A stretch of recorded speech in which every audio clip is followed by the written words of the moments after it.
Ladies and gentlemen, welcome in here on a Sunday morning edition of Murder Church. I appreciate all you fine folks for coming through here this morning. Please give it a like, give it a share on any Discord you may be in and any socials you may be on. Share it on the old X machine. And let's go. Episode 89. Let's see how far we get.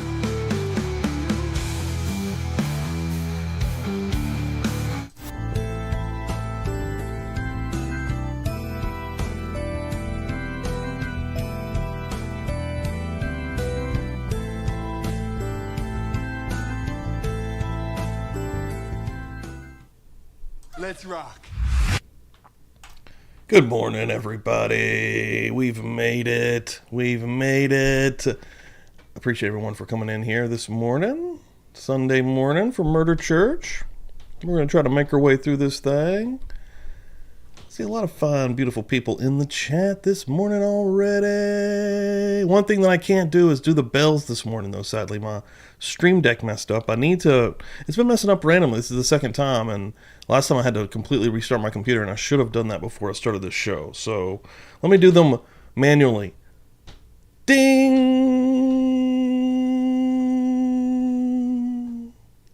Ding! Ding! Welcome to Murder Church, ladies and gentlemen. Everybody in the house. Dave's channel's coming through here. BGOG, Pokemom's in the house. Semi-Sharp. I hope you're having a good weekend. Tina, you as well. Teresa, Bonnie Bailey. Like to see it. Like to say it. Hope you're doing well, Bonnie. All the beautiful Buzz Nation congregation. Leah coming through here. Representing Wildside coming through here. Not messing around. Bassett Page in the house. Hell yes. Hell yes. CH popping in, slipping in the back. Love to see it. Love to see it. And Pokemon upgraded her membership. Oh, shit. I'll get you on the wheel. I want to get you on the wheel for upgrading your membership, Poke. Thank you so much. I appreciate that. Where are we at on this last wheel? Last time we spun was Thursday night. I think we already started a new one after that. So hold on. Of course, we're going to give away some goodies here. Per the usual. Yeah, Jay's already on the wheel. So yeah.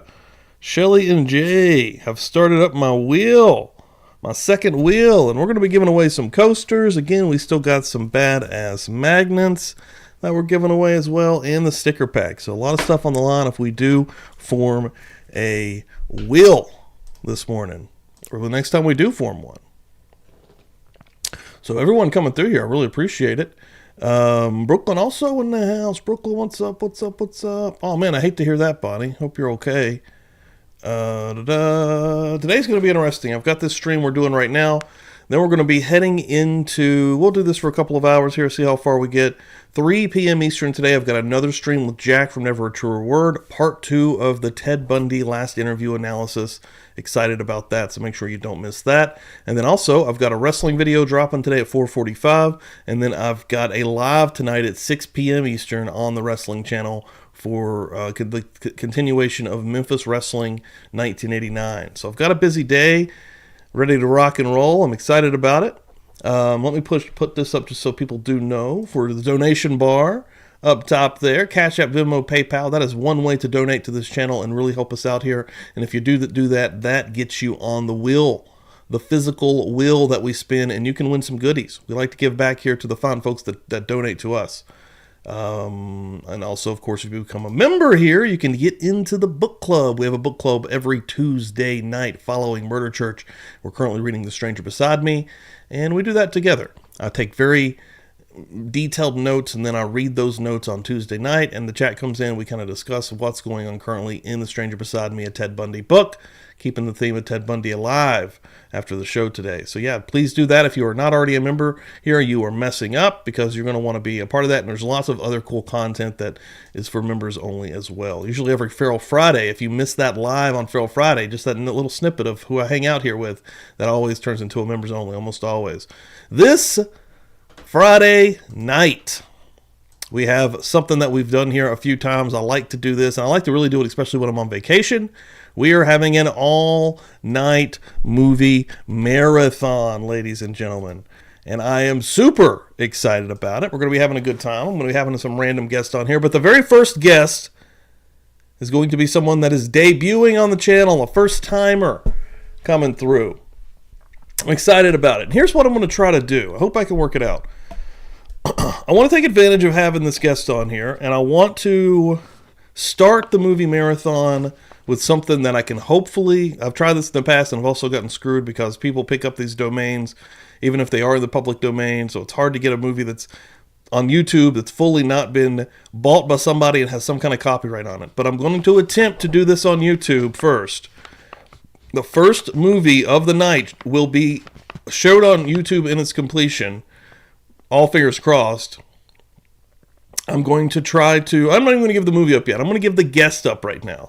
Let's just say that. Hopefully this guest will stay completely on with YouTube with us. If not, we'll still go to kick.com/publiclybuzz and finish this thing out. But after the first movie, that's where we're going anyways, all right? Hopefully I can get Dan on here. I can get Chris Dewitt and maybe some other folks if I can talk to them. I know it gets late, but I'm trying to go all night long watching films Friday, July the 11th into the 12th. And the very first guest of the night, ladies and gentlemen, none other than Brandy Churchwell will be making her publicly buzzed debut Friday night and coming to hang out with me for a little bit. Like I said, hopefully we can do that on YouTube with a non-public domain movie. It's still a fun one, still a good film, and then we go over to Kick throughout the rest of the evening. We'll be spicing it up a little bit with some more films, of course. But yes, very first time she's going to be on here. I'm really excited about it. I think it'll be cool. But without further ado, we're about to jump into clinical psychologist Dr. Mary Goldenson briefly takes the stand, and it is very brief. It's only 10 minutes. And then we're going to be getting right back into Werner Spitz and his testimony, which seems like it's going to be at least another 2 hours or something like that. So we're still plugging along. We're still rocking and rolling. I appreciate everyone again for being in here. Thank you all very much. And let's go. Let's do this. Let me get the sound rocking here. We had a really good show on Feral Friday with my guest Missy Mayhem and Jessica for Justice. Watched Jaws on the 4th of July. Worked out crazy. Perfect. The defendant's present with his counsel. The district attorneys are present. The jurors and alternates. Judge Dow. Yes. Thank you. Your Honor, we do have a witness in Sir rebuttal, and I do recognize that Mr. Jackson's in the middle of his cross-examination. But it's Dr. Goldenson, and she does have patients this afternoon, and she made a personal request. Leah, it's my dad's 80th birthday today. The party was yesterday. I survived. I went to bed early, but my dad, who again is 80 years old, stayed up to 3 a.m. That sounds like my kind of guy. That's how I like to party. Stay up as late as you can. And happy birthday. To ask the court if it would be possible at all to interrupt Dr. Spitz's testimony just to put her on. We're busy over there today on the second channel, folks. I'm hopeful that she will be an extremely short witness. Rosen about to make me mad out the gate. People. That's fine. I told Mr. Rosen through Mr. Plord, we're going around about three-way telephone call that would be fine. Okay, that's fine. Let's bring in the jurors.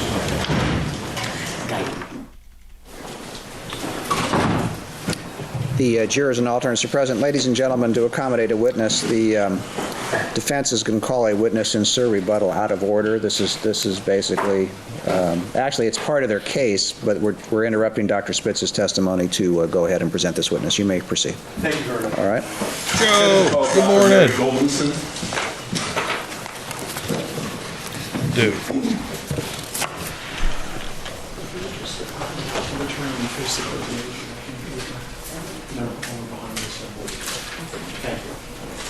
Please raise your right hand and be sworn. You do solemnly swear that the testimony you may give in the cause now pending before this court shall be the truth, the whole truth, and nothing but the truth, so help you God. I do. Thank you. Please be seated in the witness stand.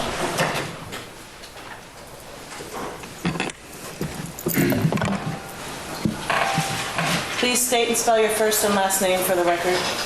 It's Dr. Mary Goldenson, Spell your name, please. Goldenson. Thank you. You may sit back, pull the microphone up underneath your chin, and you may procead. Thank you very much, Your Honor. Seeking Just justice. use the microphone like a telephone. Thanks for that okay? share. Okay. There you go. Good afternoon, Dr. Goldenson. Shelley, thanks for that share. We'll try and get you out of here. I know you have a number of patients to see this afternoon, correct? Correct. Would you turn to the jury and please share with them what kind of doctor you are? I'm a licensed clinical psychologist, and I practice in Brentwood, California. And how long have you been a licensed psychologist? 25 years. And during that period of time, have you had an active practice? I'm sorry. During that period of time, have you had an active practice? Yes, I have very full practice. And you've treated patients? I treat patients, and I do a lot of seminars. Okay. I want to turn your attention to approximately I'll give you a little time period here, the very end of '02 and the beginning of '03, January of '03 in particular. Really At that did, time, did Friday you receive night. a phone call from Alana Clarkson?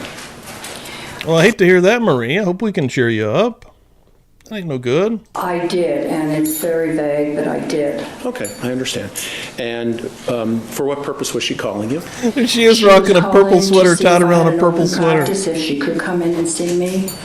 Okay, Thank she you, wanted some Simi. consultation? She wanted a consultation? Okay, and did she indicate to you why she wanted consultation? No. Only in a general sense that she needed your help? She wanted to come in and discuss issues with me, and I was recommended to her by friends. Okay. And I assume the call was made to you in your hopefully we can help you out. professional capacity as a clinical psychologist? As a clinical psychologist. Okay. It was a brief conversation, just a couple of moments? It was only a couple of moments, yes. Okay. And was there a discussion also about payment? Yes, she wanted to know how I charged, and she told me that she had no insurance. It's kind of vague, but that was the gist of it, and that she was handling the matter Okay. and would get back to me. All right. And of course, like all of us, you charge for your services, correct? I charge for my services, yes. Okay. When she indicated that she would get back to you, was that the end of the conversation? That was the end of the conversation. Okay. Did you ever hear from her again? No, I did not. Okay. I want to just show you a couple of emails and just ask you to identify something in them. Okay, we're going to put them up on the screen there for you, all right? Jen, could I have 23072, please? First one.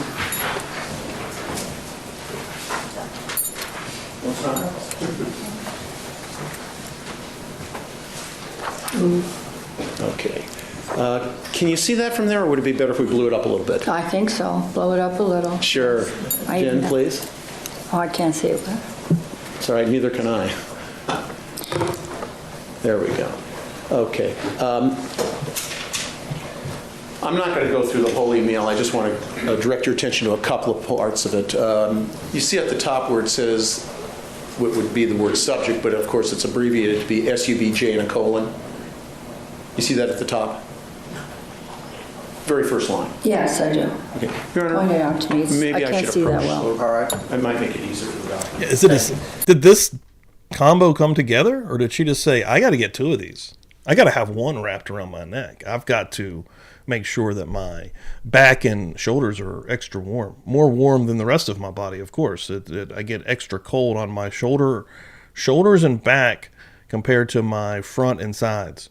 So I've got to make sure I've got to double up, and I like for them to match. I like for them to be the same colors, she says. I'm going to bring you up the actual email. Maybe that'll be a little easier. Oh, that would be easier. Is that better? Yes. Okay, so the very top, it says what?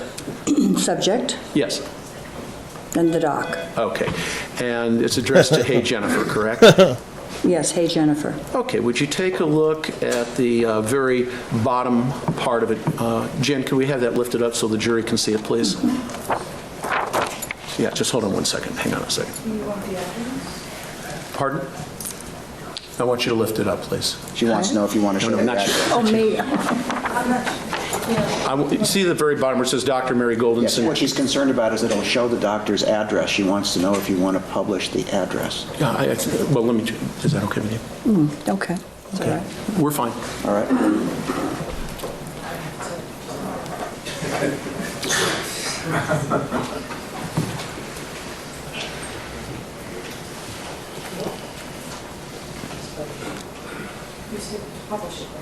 Yes. And now blow it up if you can, that portion. Thank you. There we go. Okay, you see the name Dr. Mary Goldenson? Yes, Okay, that's you, correct? correct. And the phone number there? It's not the phone number now, but that was the number. That was your phone number at that time? Okay, and the address? It's correct. Let me just finish the question a moment. Would you just take a look at the address and tell us whether or not that, in fact, is the correct address for your offices? Yes, it is. And as you said in your testimony, that's Brentwood, California, correct? Correct. And Brentwood is in West Los Angeles, is that right? Correct. Okay. May I have that back? I know this witness is very quick, like 10 minutes, so. Then we go back to Spitz. Show you another email, if I may. Jen, may we have the other one? A little bit of 23097, please. Spitz break. Very small. Of course, permission to handle it. Yes. Oh, Semi, thank you so much. Appreciate that. Are you marking those? I think May have a good these have 4th been of previously July. marked, have they not? I don't know. Well.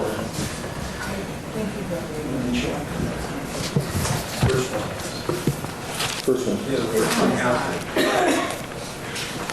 Well, I understand the first one's been marked, so the second one, we would be F12, I think? F12. Request that? Yes.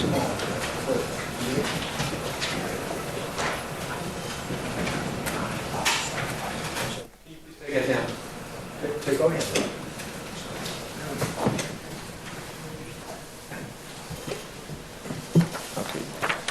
Dr. Goldenson, would you take a look at that email? And do you see your name in there?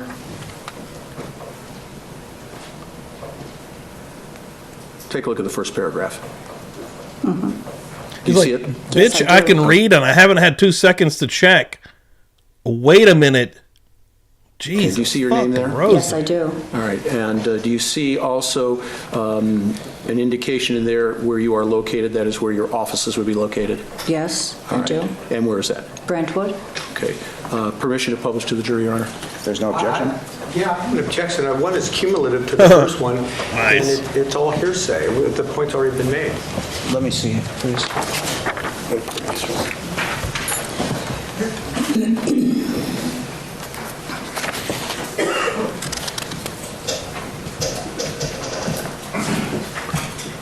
Well, the only part that's relevant is the part that she knows the doctor, which she's already confirmed, so I don't see any reason to publish it at this time. We'll talk about it later. Very well. Ken, here you go.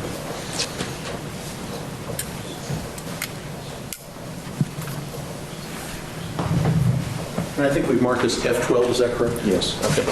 So taking a look at F12, you see your name and the location of your practice in the first paragraph, correct? Yes, I do. Okay. May I have that back? Thank you.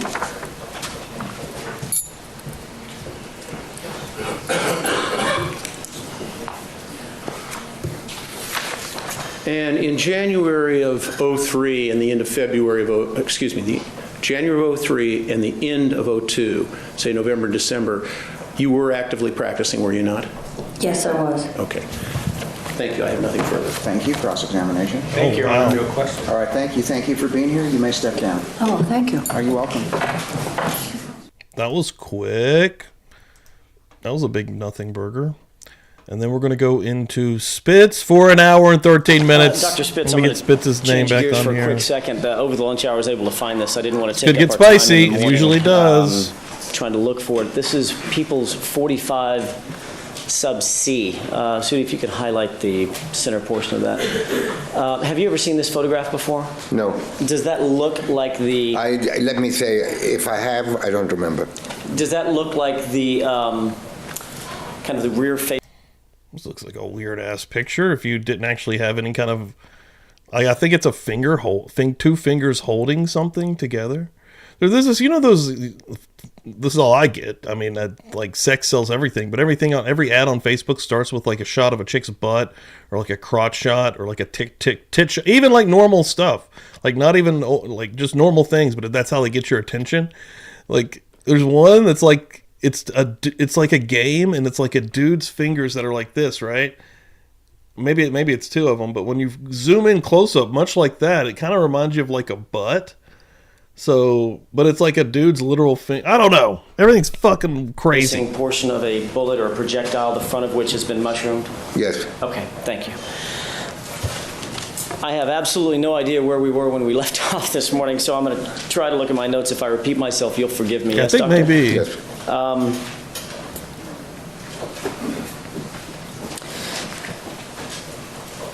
believe that we were talking... I'm bringing it back during the Spector trial. To some degree of the transection of the spine, or the spinal cord.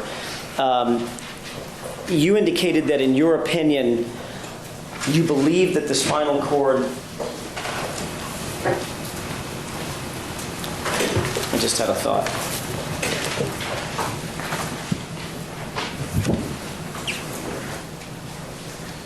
You can get rid of that.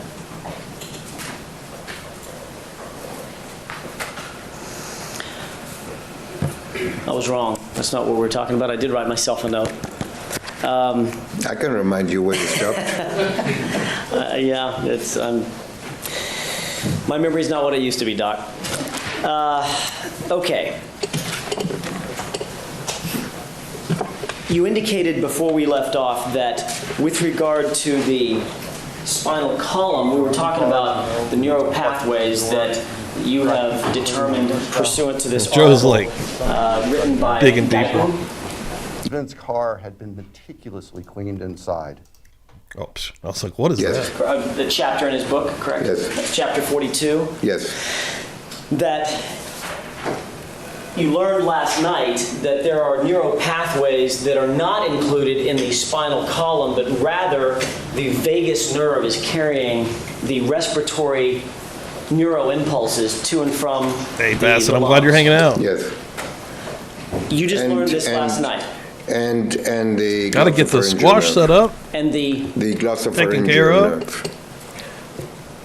Yeah, that was something from whatever the other that day. is. Maybe I'll ask you about that in a second, but I doubt it because I can't pronounce it. The point is, you learned through this article that actually the spinal cord can suffer a complete transection, nerds. yet the neural impulses regulating respiration will still be intact. That's your opinion based on your reading of this article, chapter 42 in Guyton's book, correct? Yes. And you indicated before the break that you've been practicing medicine, you've been a forensic pathologist for some 50 plus years? 54. 54 years. And last night was the first time that you realized that this phenomenon occurs, that the respiratory system, the neuroimpulses to and from the brain, and the respiratory system in the human body is transmitted vis-a-vis the vagus nerve, not the spinal cord, correct? Yes, I was not. Let me say this to you that I had not read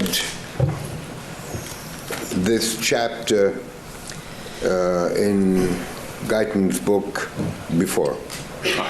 So last night when you actually read this chapter, your interpretation of this chapter is the first time that you came to this conclusion. You have hence absorbed that and rendered an opinion based on that this morning and this afternoon in your testimony, correct? That's correct. All right.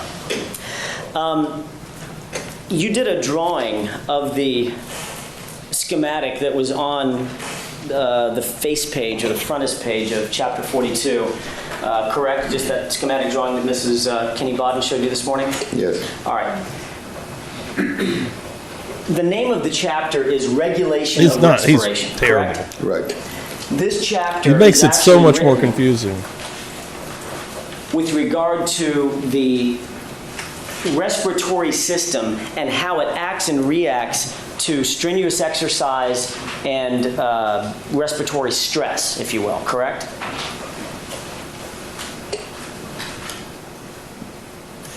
No, this chapter talks about, I mean, I don't know about the whole chapter, but I'm talking about the issues at hand and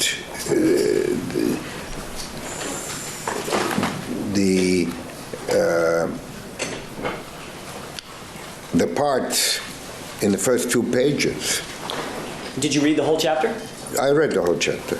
Was the whole chapter about, generally speaking, stressors on the respiratory system in live people? Yes, but in the course of this, early part of the chapter, in the beginning, first page, in fact, talks about the location, the function of the respiratory centers, how many there are, where they are situated, and how they transmit their impulses, and what occurs in case of damage to that area. And you interpret this chapter as saying that all the neural impulses are transmitted to and from the brain, vis-a-vis the, to and from the brain and to and from the respiratory system, vis-a-vis this vagus nerve, not the spinal cord, correct? No, I'm not suggesting that, but I gleaned from this text that there is a series of stimuli that occurs even when there is very significant damage, including blockage of those centers in the brain, and how the timing of these impulses is occurs, and the fact that the diaphragm, which is the main respiratory muscle, is stimulated and functional even in case of damage, and things of that nature, which leads me to believe that, and I think the chapter is very clear on that, the first couple of pages, in fact, that the That's awesome, Joe. Congratulations to your son. Continues for a substantial length of time. In an individual who sustained what I would have thought originally would have sustained the kind of damage they're talking about, I would have thought for sure that transection, severe damage would stop respiration. And in fact, I so testified, I think, in my previous testimony. I was not aware of this chapter. And it talks with authority about this incident. In fact, what the chapter talks about, Doctor, is that there's a reflex cycle from the respiratory area down in the body, including the muscles and the lungs, up to the brain, and the neural impulses that cycle through. There is a reflex cycle that basically defines the respiratory system from a nervous standpoint, With included in this, as you call it, a reflex cycle, the generation of impulses which leads to the lung, which leads to inhalation and exhalation. Okay. Which means breathing in and breathing out. Let's make sure we're talking about the same thing here. And I don't want to spend a whole lot of time on this. I may be wishing, that may be wishful. He's already saying it. We're going to be here a long time. We still got another part of Spitz. Like, Spitz has been on the stand in total hours. I mean, many hours. Thinking. Maybe half an actual day. Maybe an actual day. On themselves. The lungs aren't a muscle that squeeze and release for us to breathe, correct? The lungs don't have muscle. Right. There is no muscle in the lung. The only place where in the lung area... Doctor, you've answered my question. Move to strike everything after correct. I sort of have to hear it. Mr. Rosen, please be seated. I have to hear it before I know whether or not it's still responsive. So I'm going to let him finish the answer, and then we'll make a determination of whether it needs to be stricken or not. Okay. Go ahead. Well, what I was going to say is of no consequence. So there's some muscle. I could never get away with saying that, Doctor. Thank you for that. Dude, he is. I'm just trying to kind of move things along a little bit. The lungs, basically, you agree with me, they're not muscle. They don't squeeze. No muscle in the lung. But there are certain muscles around the lungs that are required for breathing, and that includes the diaphragms, the intercostal muscles, correct? Oh, dude. The abdominal muscles. I hate the mornings because of sneezing. And I may be leaving a few out, but that's a pretty good synopsis of the three main muscle groups that are required for breathing, in and out, right? Whereas that is correct, it needs to be emphasized that the primary muscle of respiration is the diaphragm. The diaphragm, by virtue of it going up and down, is like the bellows that puts respiration in progress. Right.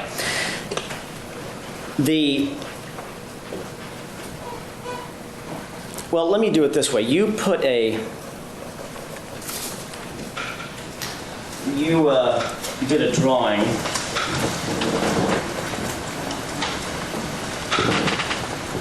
of that, this area here, this schematic, correct? Yes. I've done another that's just a little bit cleaner than the schematic. It's upside down. I don't think it's upside down. No, it's not. I think it's right side up. Could I have this marked, Judge, just so we know what we're talking about? Sure, it's 195. 196, Judge? 195. I've got 195, but every so often you folks have been marking exhibits without, sort of on your own. Let's see. Whoa! There was a fire department entry. Fire department entry was one. Well, you've got to learn to tell me about these things. Okay, let me see. 190. Who was the witness that testified to 195? Stark. Okay. Hold a second. And Wendy doesn't have it either. The problem. I had it written and I had it crossed out as if we decided. It was just marked, that's all it was. It was just marked. Okay, 195. Then we'll put with Mr. Stark. Well, it still has a number. That's all that counts, the fact that there's a number. Don't, Mr. Rosen, you're making this more difficult. I know you're not trying to. But Wendy and I are trying to keep track of the exhibits. 196 then for this diagram. Yeah, Rosen, shut the fuck up, dude. That's what he just said. That's what he just said. He said, shut your damn mouth. Always yapping. Always acting like you know what the hell's going on and you don't. Shut Doctor, this up. may be a little bit difficult to see from where you are. Let me go over what's written on here. I wrote it in pencil just very quickly, so it may be hard to read.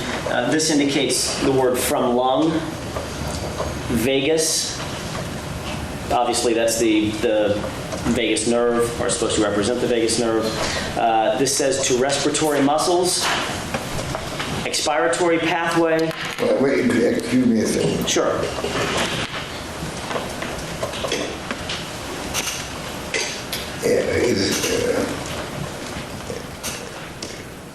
Where does it say from lung on the diagram? Right here. Where no, not on your diagram, Doctor. There's two different things. I hand drew this. Not very well, but I gave it my best shot. A lot of times it does sound like a sitcom. This is a wonderful diagram, but it's not this diagram. I'm well aware that it's not this diagram, just like your diagram wasn't that diagram. Well, my diagram was a lot closer than Throwing yours. jabs. Throwing jabs. Simplified things. Okay. Indicating the words from lung, vagus, to respiratory muscles, expiratory pathway, inspiratory pathway. All right? Now, this may be a little easier if I bring this to you. And this is just a very basic reference, okay? Dr. Spitz, the fact of the matter is, with a reflex arc like the one that defines the respiratory system, isn't it true that the vagus nerve actually represents the incoming messages from the lung to the brain, or the brain stem? The vagus nerve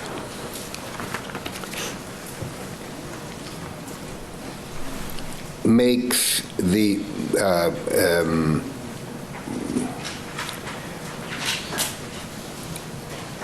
causes the diaphragm and other respiratory muscles to contract.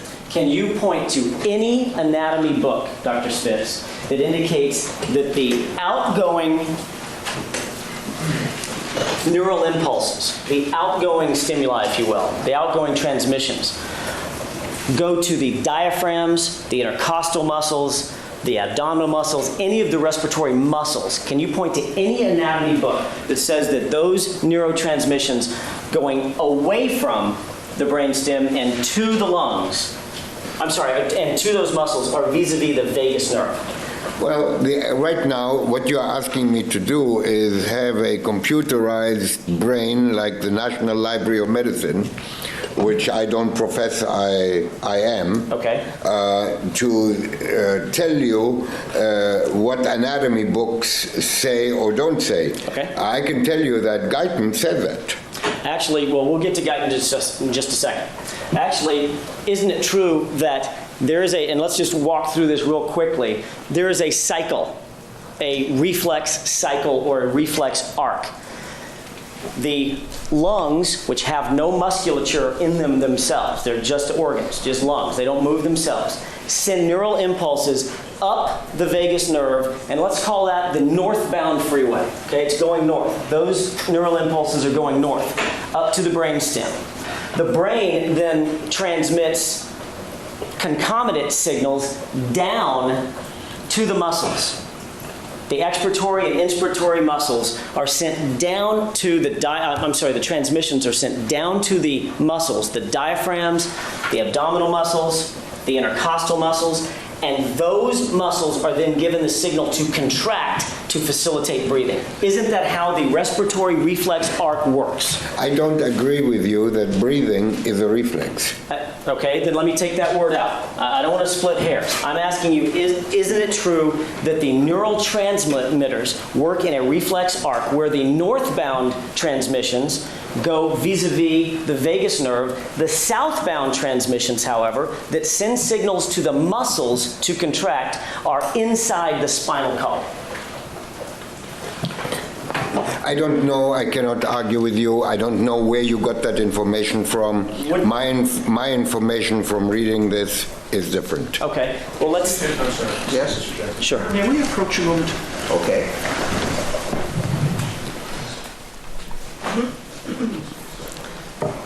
May I continue, Your Honor? Yes, you may. Let's take a look at what you referred to in the regulation of respiration chapter in Guyton's book. And I believe it was probably the sentence that reads, even when all incoming nerve fiber connections to this area have been sectioned or blocked, this area... Excuse me, where are you reading? May I approach you? You may. Have you got the article in front of you, Doctor? The what? The article? Yes. Okay. It's already highlighted for you, right? Yes.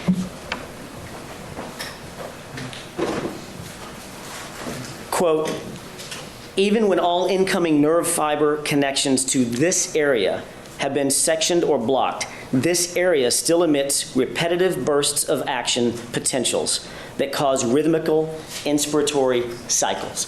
That's the sentence that you're referring to at the beginning of this article that suggests to you that respiration continues after there is certain blockage of nerve fibers, correct? No. That's not it? No. Well, where that do you... is part. That's half of it. Okay, where's the other half? The other half is on page 517, I've got it. which says that expiration, like I said in the first time I testified, We're gonna get a cinnamon I remember roll. Cassie made cinnamon specifically rolls. I'll be saying right to you that inhalation is active. Exhalation is passive. Okay. And I remember saying to you that what comes in has to come out. Okay. That's when it comes out. That's called respiration. Right. But in order to have passive exhalation or expiration, you have to have an active inspiration or inhalation, correct? Yes. Okay. I can't, my body's not just going to passively release air out of my lungs. I have to draw it in Yes. and then breathe it out, correct? That's correct. What this sentence is actually saying, Doctor, isn't it true that what this sentence is actually saying is that if the vagus nerve is somehow affected, the vagus nerve is somehow affected, and incoming signals from the lungs, which are saying, hey, breathe, breathe, breathe, and that's cut off, there is still an area in the brain called the inspiratory area of the brain or brainstem that's going to send automated signals, at least for a few seconds, down to the muscles so that the muscles continue to breathe, correct? Yes. All right. Those signals to the muscles to contract are within the spinal cord, not the vagus. It doesn't really matter where they are. Expiration is passive.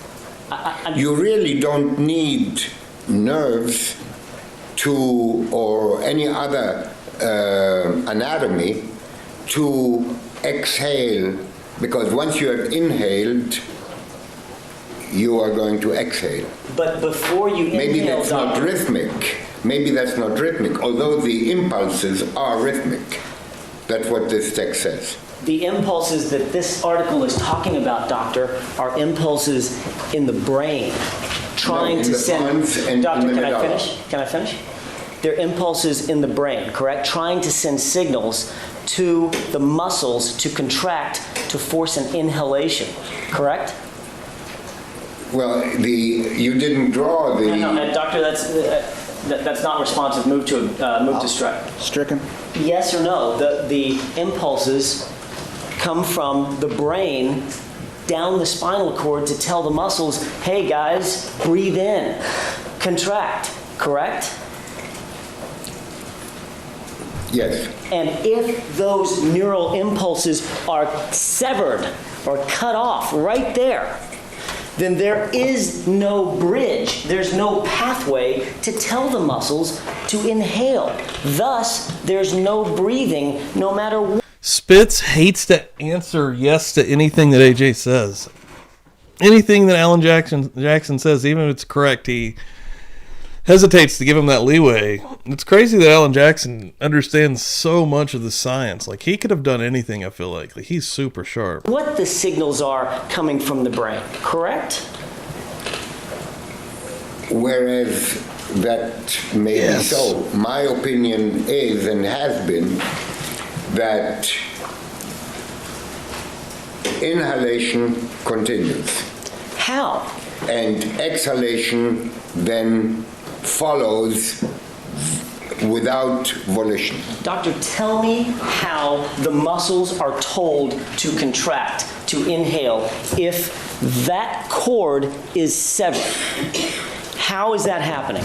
Well, first of all, it would happen if the cord is not the cord is really like a bunch of, if you hold a bunch of spaghettis in your hand, except they are much tinier. Sure. So first of all, the first thing is if the cord is not completely severed, that would be answered. Second, it is my opinion that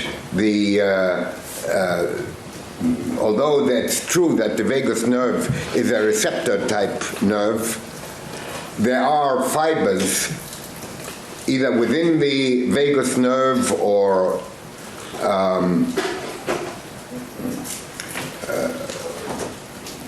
emanating from the center that cause continued contraction of the diaphragm. The only outgoing nerve fibers in the vagus nerve, Dr. Spitz, the only ones go to the pharynx and the larynx and the throat. They don't have anything to do with breathing. Isn't that true?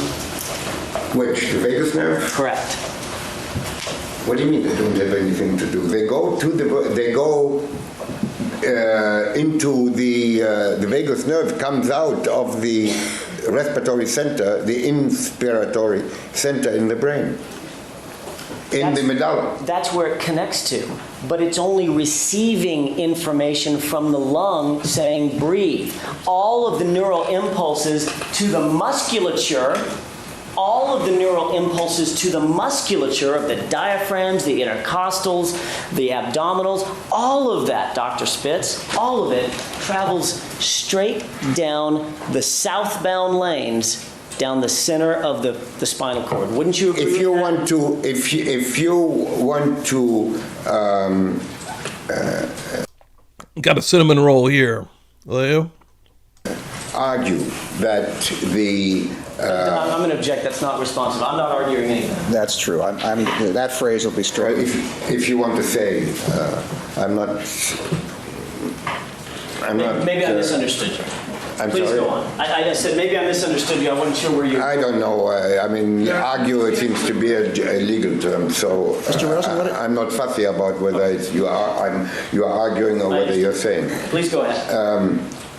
If you're saying that the cord is completely transected and there are no fibers,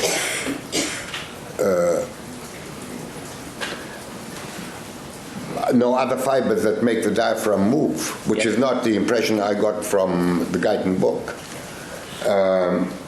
then you may be correct. But I think you are incorrect, because I think, in my opinion, the diaphragm does continue to move. It would only continue to move if it was receiving neural impulses. I mean, I think we're getting to the same place, Dr. Spitz. It would only continue to move, the diaphragms and anything else, if, in fact, it was able to receive. Dude, legend of the game or not, in this instance, Werner Spitz is bought and paid for by Phil Spector. And I don't know if it's the defense or him specifically, and it's the money, whatever. I feel like he was completely compromised in this particular case, because I know a lot of people like him. He's a legend. I feel like he makes this way more difficult than it needs to be on purpose. Receive neural impulses down the spinal cord from the brain, not from the vagus nerve. Well, no tissue moves, no muscle moves unless it's stimulated. By that. Not by that, by any. I mean, this muscle here, any muscle in the body. If it's well, there's a distinction between voluntary muscles or skeletal muscles and non-voluntary muscles, which these are. You cannot stop your diaphragm from moving, whether you can hold your breath for a little while, but that's about it. Then you have to take a next breath. Right, but you're describing something in a live person.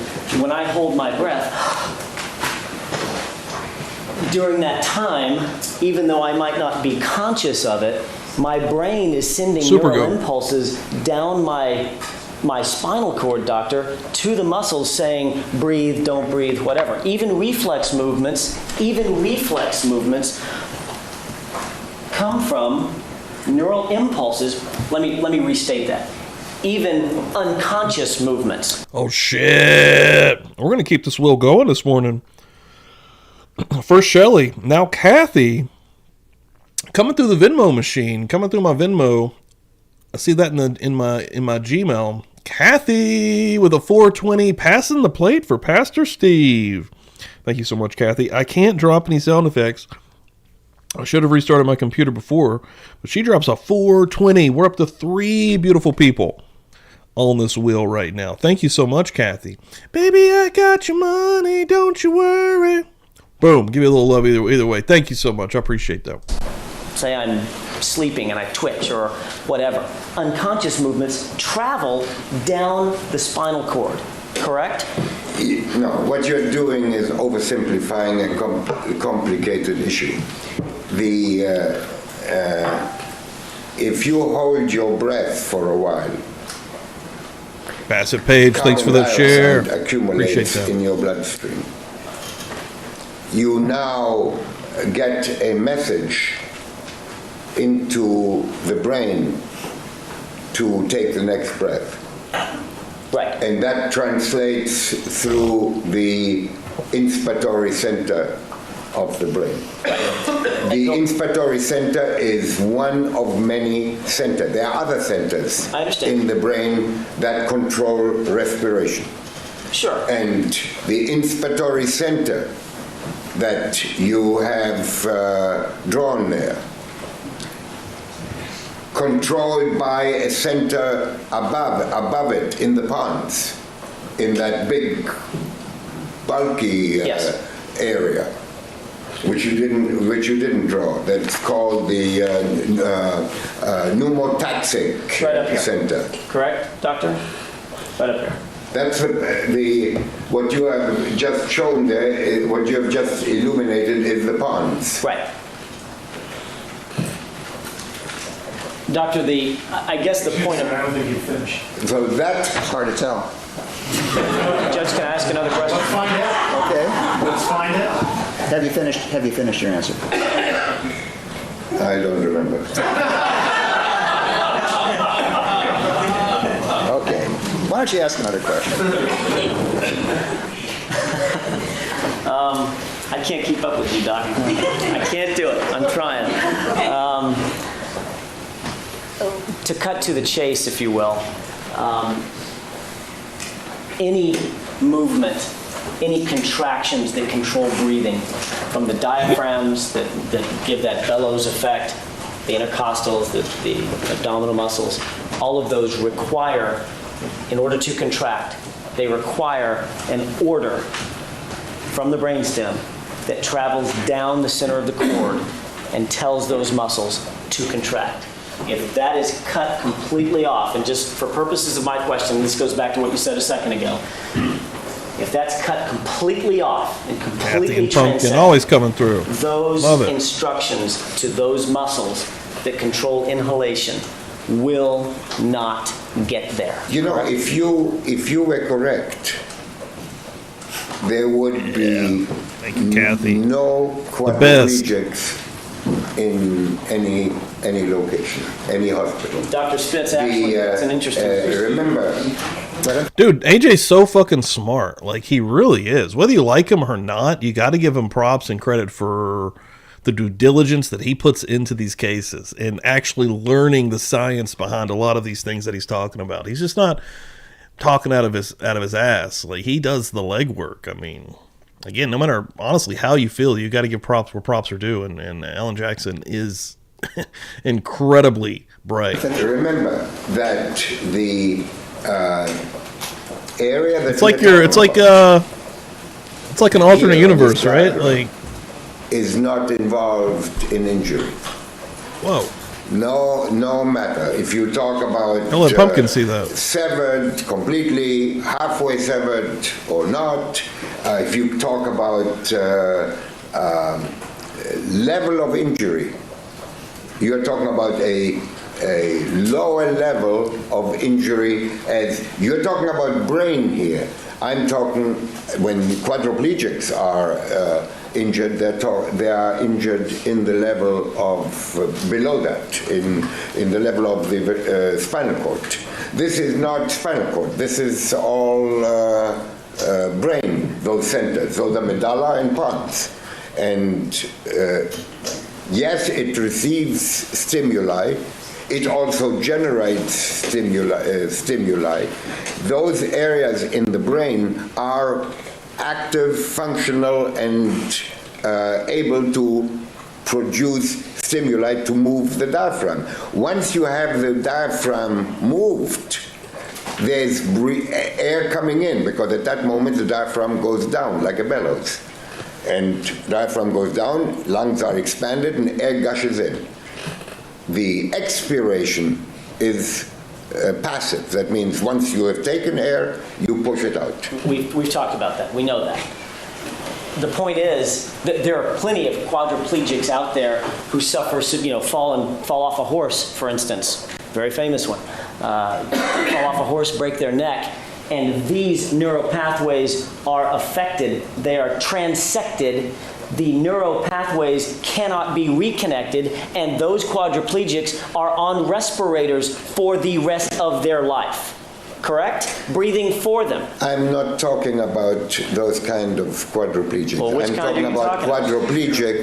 quadriplegics who have sustained the type of injury that Clarkson has sustained, who are in hospitals, who cannot move arms and legs, but they are not on a respirator. If they're not on a respirator, Yo, and their Drenda, diaphragms morning. are moving, doctor, then it is impossible for them to have suffered the Welcome same in type here. of injury that Lana Clarkson suffered. That's why I with a said to you. complete- Can I finish? Sorry. With a complete and utter transection of Spicy! the spine. Those neural pathways are broken, they're cut, the bridge is collapsed, the neural pathways will not send messages to the diaphragms, which are required to breathe. Correct? That's Man, if I had my bell right now, I'd be ringing it. Ding, ding, ding.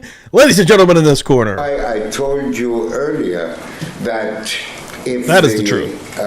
cord is not transected completely, That's what makes all of this so then those crazy. passages would still be there. And then maybe you would be able to explain why there is all this abundance of blood. That's why I'm in the lung. agnostic. So Everything's fucking if that perfect. is true, what you say, there For is our still existence. that gap that I feel is necessary. Even to though the be planet is trying to explained. kill us at all How times. It is possible for her to have made those inhalations. Can I finish? To You white-haired that bastard. amount of blood into the lower portions of the lung. So if I hear you correctly, it's taken us a while to get here, Doc. I'm trying to Dude. move it along. If in An fact eternity.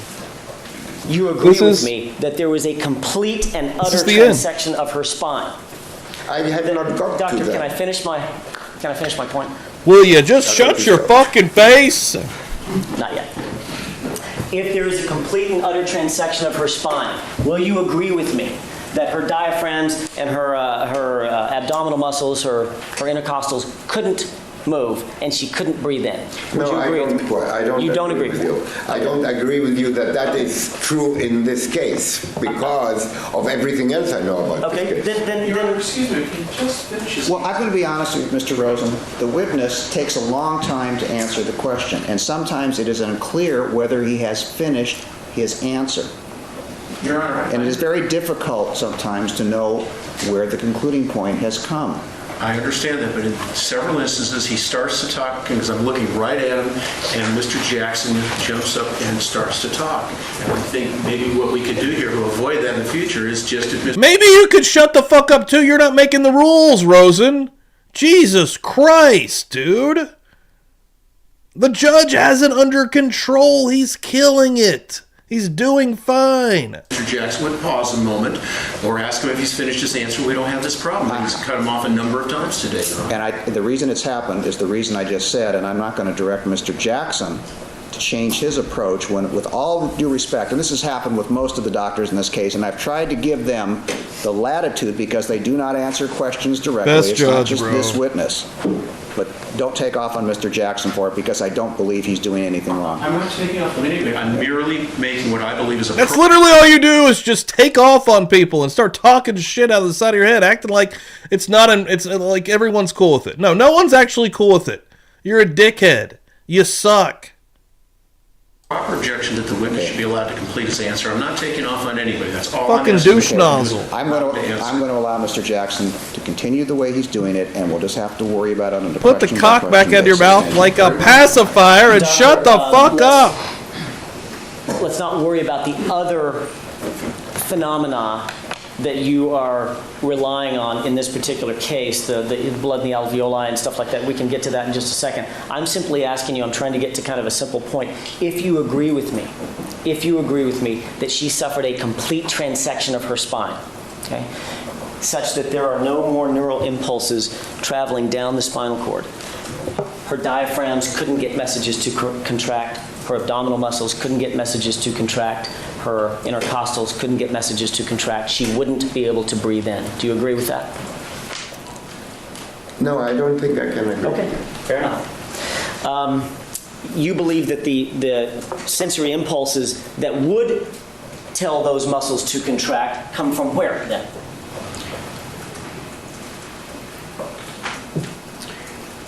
I have to believe that there are other pathways, either through an incompletely severed cord or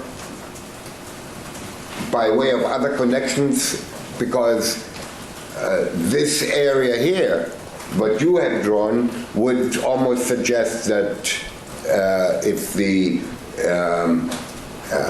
cord is severed, she would have stopped breathing. Thank you. On your direct examination, doctor, you indicated that in your opinion, it didn't matter whether or not she suffered a complete transection or a partial transection because you read this article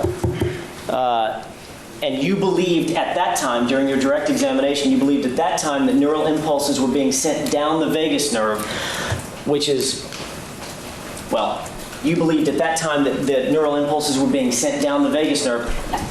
During your direct examination, you said, based on that, it doesn't matter whether she had a complete transection or a partial transection, either one would allow her to continue to breathe. Was that your testimony? I still believe that. Okay, so you still believe that the vagus nerve has neural impulses that are sent from the respiratory area of the brain down to the muscles, the intercostal muscles, the diaphragms, etc. That's what you believe? I don't know if it sends impulses because I am aware that there are other pathways maybe as well that go to the intercostal muscles.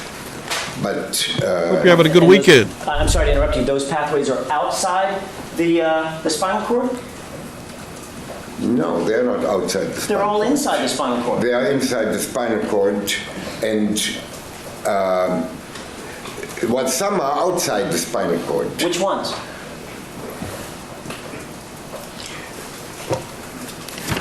For example, the major nerves that, and I don't recall what level the phrenic nerve comes into action. I don't know what level that is, but it could very well be that same level that we're talking about. I would have to look that up. I don't recall the origin of the phrenic nerve. And the phrenic nerve also goes to the diaphragm and also sends impulses that cause respiration, not involving the lower portion of the cord.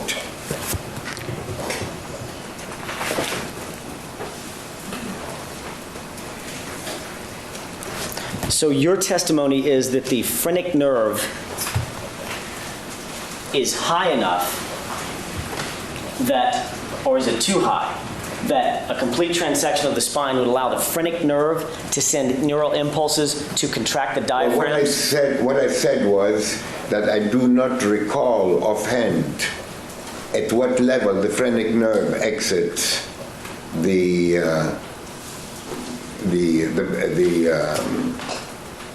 cord or the brain. Yes.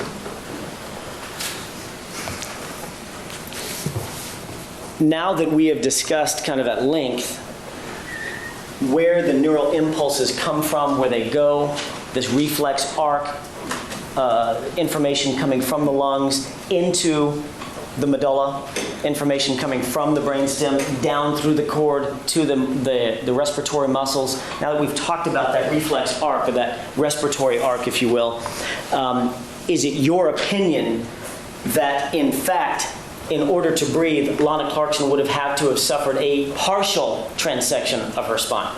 I'm suggesting to you that it almost appears to me that it really doesn't matter. Again, it's probably easier to explain it on the basis of partial transection. Yeah, it's a wrestling shirt. But it's easier to understand. But I don't think that that's imperative. but you just said, unless I heard you incorrectly, Two you just deathmatch agreed with me wrestlers that are out of their if minds. This is correct, and she suffered a complete transection of her spinal cord, she would not be able to breathe. Therefore, that must lead you to believe that the only way she could breathe is if she suffered a I'm here in partial Vegas, transection like of the Las spine. Vegas. What I Still a meant, little well, Google. maybe I did not say it well enough. And I do not recall. VAGUS, Shelley. That forth to you that I need to find out at what level the phrenic nerve leaves the nervous tissue. Very important nerves. And there are other nerves as well. We have not discussed other avenues as well. All right, I'm going to pause this. I'm going to show you guys the weird shit that's coming across my feed. All right, this is Nature is Amazing. Okay? Nature is amazing.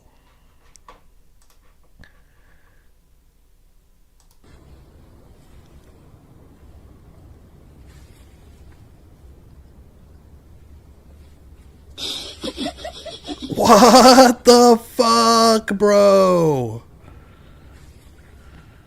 These are earth dicks, earth dongs, earth hogs. Planet dongs. What's happening, bro? I firmly believe that the level at which she was injured would have caused cessation of respiration.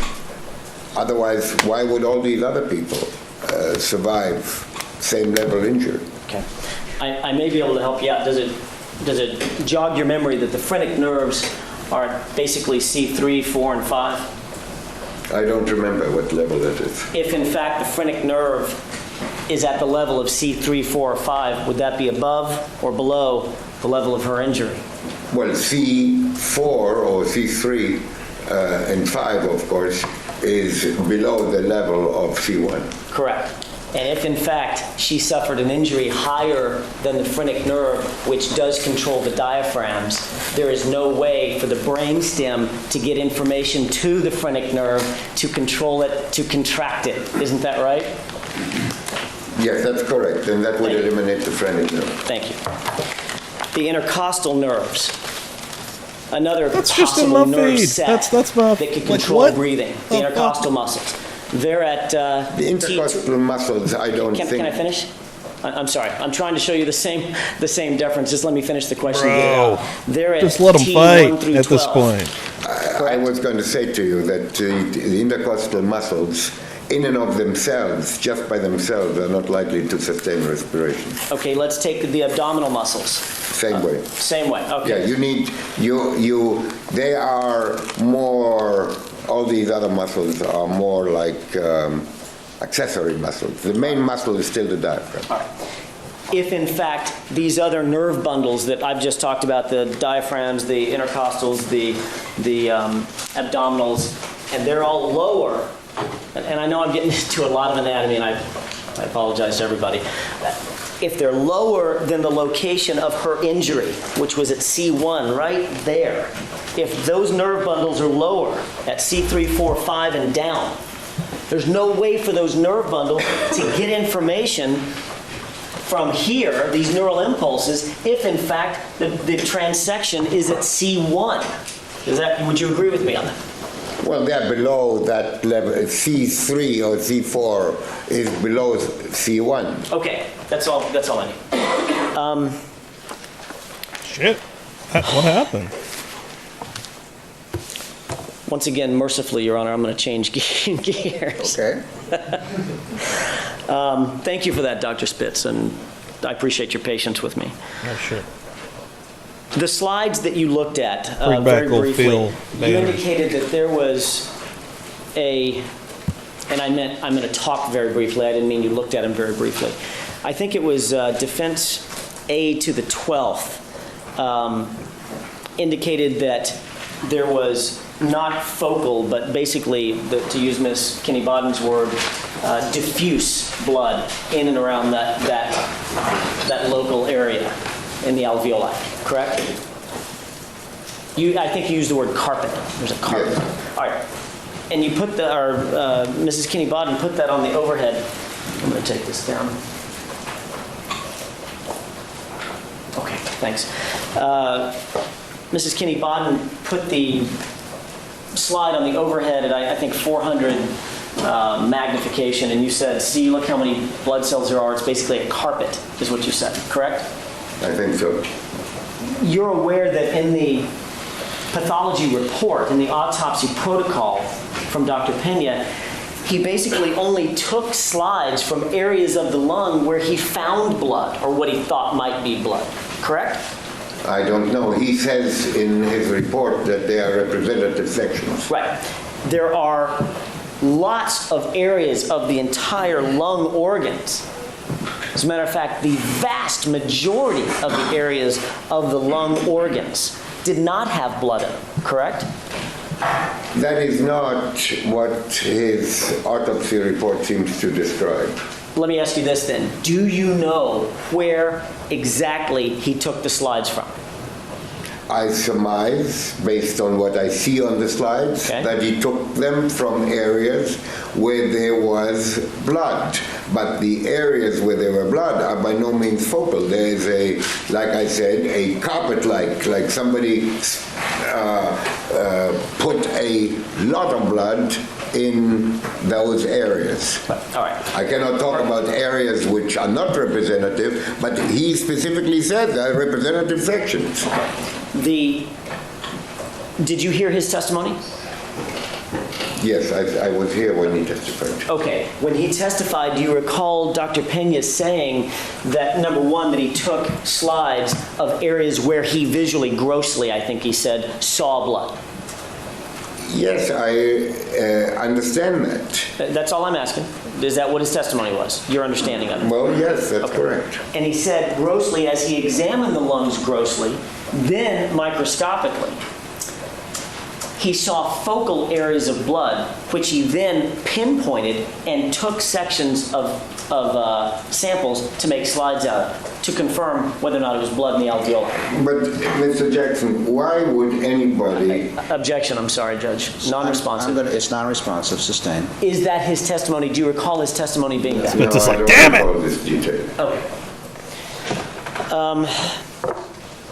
By the way, when you... Let's take the board as an example, this whole screen as an example.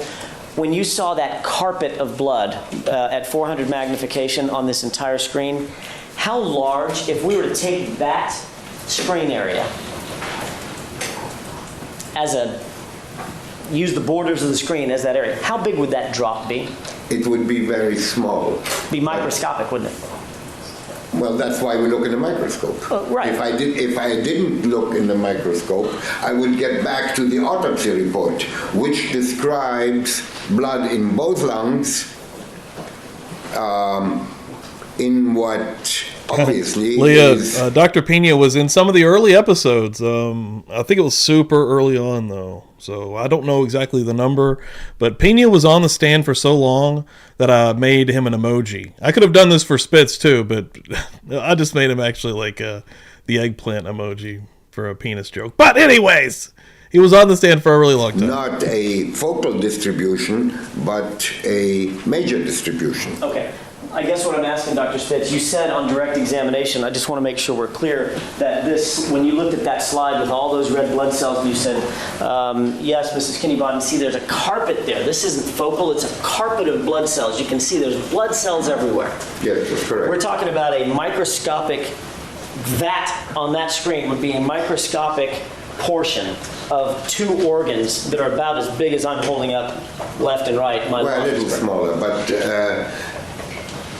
please understand that that's the nature of microscopy. I understand. There's no way that we can look at an entire organ in order to establish a particular finding. We always take tiny representative areas, and they are supposed to represent what goes on at large. Doctor, you indicated that there was no indication of blood in the stomach, or in the stomach, the gastric contents, the brown In the liquid. stomach. Okay. You're aware that if there was a small amount of blood that went into the gastric content, into the stomach area, that might not be noticed by the pathologist if it mixed with the rest of the gastric content. It might not be reported as blood. Excuse me, the way it's phrased, no foundation would call for speculation. Overruled. I'll allow it. Basically, it's a hypothetical. I'll allow it. Is that right? Yes, if you drop a drop of blood into a vat of water, you might not see it. Are you talking about a drop of blood? Because blood is a very strong dye.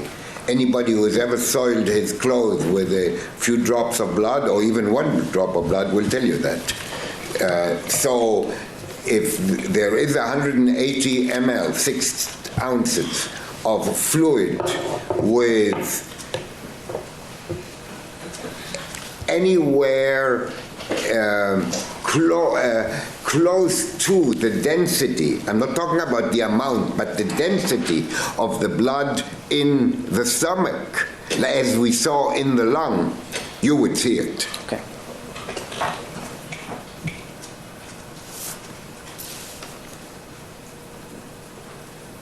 May I have just a moment, Judge? Yes?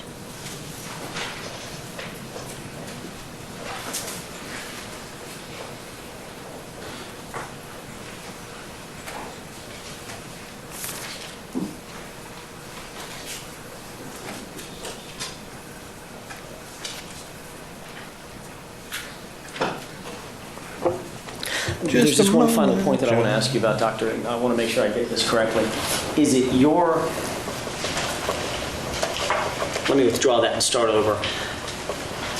You're aware that the bullet, the projectile in this case, passed through Okay. the back of See, I didn't remember that part. Miss Clarkson's throat, the soft There we go. palate. Simi It knows. then transected the spine, the spinal cord, and slammed into the back of the skull, basically hard enough to create a protuberance at the back of the skull, a bump at the back of the skull, correct? Yes. That fractured the skull back there, correct? Yes. There were two other fractures at the top of the skull, correct? God, this is so brutal. I'm not familiar with fractures at the top of the skull. You indicated that there were fractures. No, I was referring to fractures of the roofs of the eye sockets. Okay. That's a different, that's not the top of the skull. Okay. Were you aware that, in fact, there were fractures at the top of the skull? I would not be surprised if they were fractured. And if there were fractures at the top of the skull, that would be consistent with the slamming, the reverberation impact, if you will, the slamming of the bullet into the back of the skull, creating... I can imagine fractures. preparing for this trial So is it for your either opinion team. that the gases in the mouth... I guess Phil's were side such has that the certain, gases like each lawyer's probably taking somehow different passed aspects. through the brain tissue to the top Alan of Jackson, the skull prosecutor, and has like cracked the a skull way near smaller team. He's rather doing the than brunt of the work with the impact of questioning. the bullet with the back of the bone. No, the back of the bone, if in order for these fractures, and if you, do you have the autopsy report handy? I'd like to see those fractures at the top of the skull. Believe it or not, I don't. Well, then I can look for mine. Well, hang on a second. Throws his glasses down, so just they start fighting. May I, Your Duking Honor? it. Spitz kicks his This ass. is called the 28, just for the record, and I'm handing you thank you, Mrs. Clark. Handing you Mrs. Kenny Bogdan's copy of the autopsy Ears are report. almost as big as his The fractures head. that are referenced on that 28, that's what I'm asking about. Might fly off in a minute. Go full You Dumbo. account for those, pardon me. Never go full Dumbo, You account bro. for those coming from Never go full gases Dumbo, bro. rather than the impact of the bullet to the back of the head. Yes, but before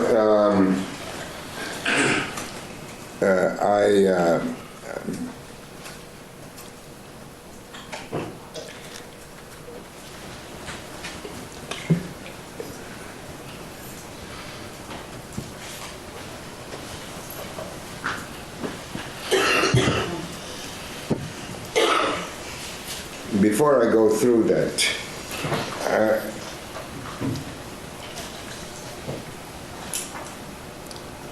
there are no fractures at the top of the skull in the way that you would interpret that as an impact by the bullet or extension from the bullet. There is a fracture of the base of the skull where the bullet hit as it ended its course where it was found eventually. There is an extension of a fracture, what is an apparent fracture, but it's not really a fracture. It's a separation of the suture. That's one I need to actually get I need to really digest. Like, I know some of the Adelson stuff because of Jay and following his stuff, but I don't know it like as well as Jay or even a lot of different people. I need to learn that one before we get to her trial, actually. That would be interesting. Big going. of the skull. Might be a If while you look still. at the diagram here that I have, you will understand what I'm saying. The skull is not made of a single bone, and there is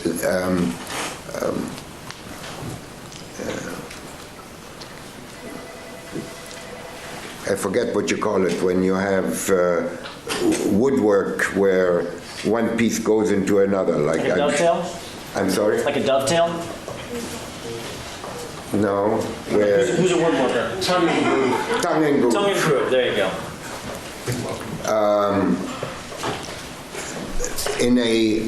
In some people, the bones don't connect, don't become bone. The connections don't become bone. Eventually, in old people, they do become bone. There's no more openings. But in younger people and in some that are younger than others, the tongue and groove are still not completely closed. And when there is an increased pressure inside of the head from the gases, as I said, those will open. And it looks like a fracture, but it isn't. And if you look carefully, you will see that where the skull is, the top of the skull, because when we do an autopsy, we cut all the way around under the skin. We take the skin down, then we cut all the way around the bone. And the diagram shows the top of the bone turned over, not like that, but like this. It shows it twice, once like this and once like that. You will see that it follows the exact location of the suture. So that is not a fracture from impact. That is a separation of the suture of the tongue and groove connection between bones from increased pressure from within. And the same pressure is what broke the roof of the eye sockets. That is a very common observation. Okay, we're going to take a recess at this point. Ladies and gentlemen, keep in mind the admonition, 15 minutes. Court's in session. All right, all party jurors, alternates, and the witness are present as heretofore. You may resume. Thank you. Dr. Spitz, pardon me. At the break, I asked you to take a quick glance at a copy of Gray's Anatomy that I had just to verify the phrenic nerves and their placement in the body. Do you now have would you agree with me that they're at C3, 4, and 5? 3, 4, and 5, yes. Okay. The last question I have for you is, you're indicating just before we took a break that, in your opinion, those skull suture releases, if you will, if you don't want to call them fractures, where the suture's actually separated, Yes. that is a result or a product of the gunshot going off in the mouth and literally all the way up at the top of the skull bounded outward and separated? Is that what you're getting at with regard to the gases? What I'm saying is the bullet does not enter the skull and just bounce around. The bullet hits a place, either perforates it or causes it to break at that point, but no other points, unless it is a shot into a confined place like the mouth, where there are gases generated within the mouth and the gases spread around the brain.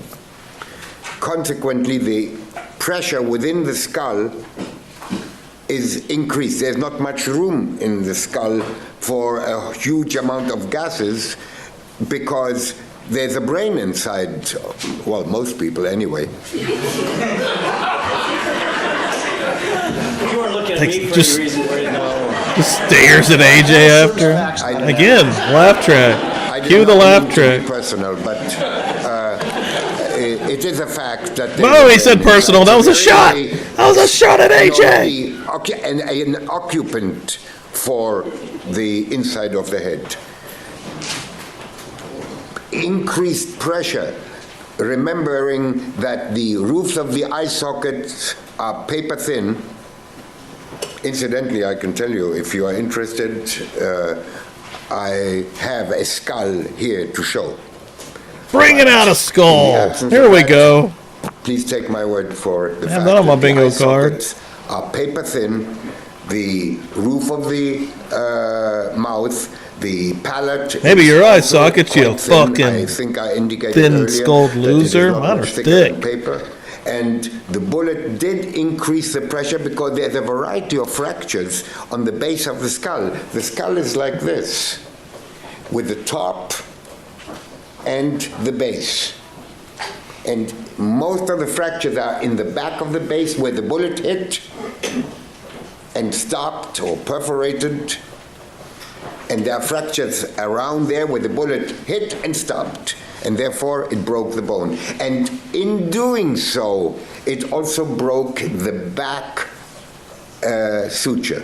It didn't break it, it separated it. That was my question. In other words, from an anatomical standpoint, that bullet It's is fired insane.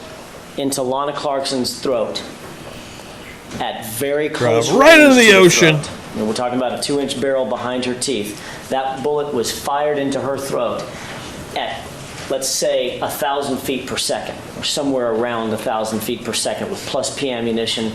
And within a space of about 4 or 5 inches, Well, you're right. That's it true. comes to an immediate I was burning and myself abrupt there. halt after cutting through the spine, the spinal cord. and This is fracturing the back of the actual skull. hell. And We that are in immediate hell. and abrupt shifted the skull literally up and away from her brain, didn't it?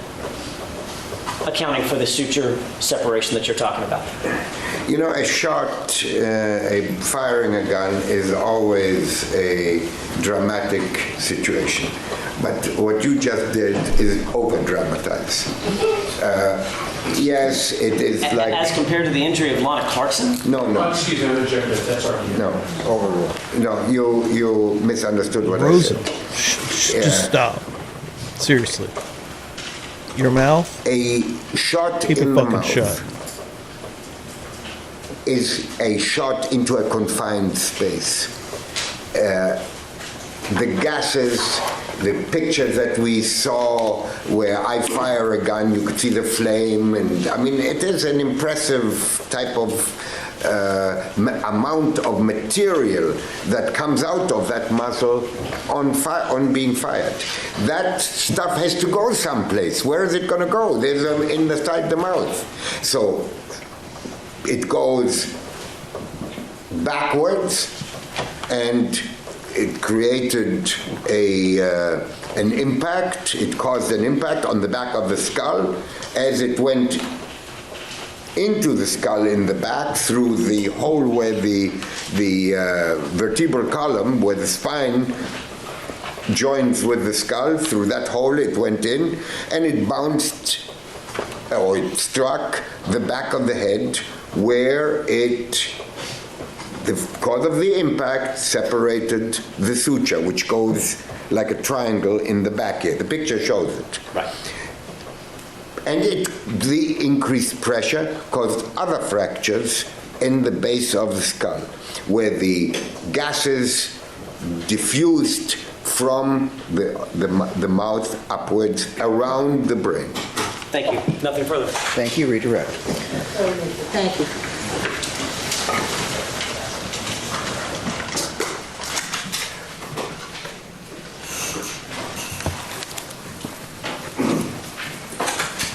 Doctor, with all your discussions with Mr. Jackson about inhalation and exhalation, is there any way the blood could have gotten in the alveoli of the lungs without active or The reflexive Kenny inhalation Bodden and in the exhalation? house. No, my opinion is that the blood had to be inhaled.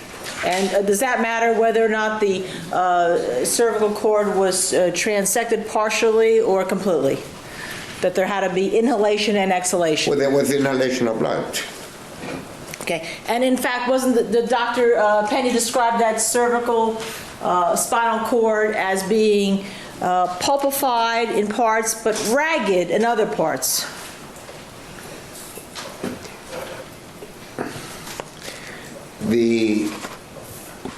Yes, he described it that way. And can you tell from an autopsy report whether that raggedness was come from the bullet hitting it, or whether it was come from tearing subsequent to by handling on the way to the morgue? Objection, that calls for speculation at this point. I asked if he could tell, Yeah. so the I'm sorry that I misunderstood the question. objection's overruled. Could you tell? In my view, there is damage to the spinal cord from the bullet and lack of prevention of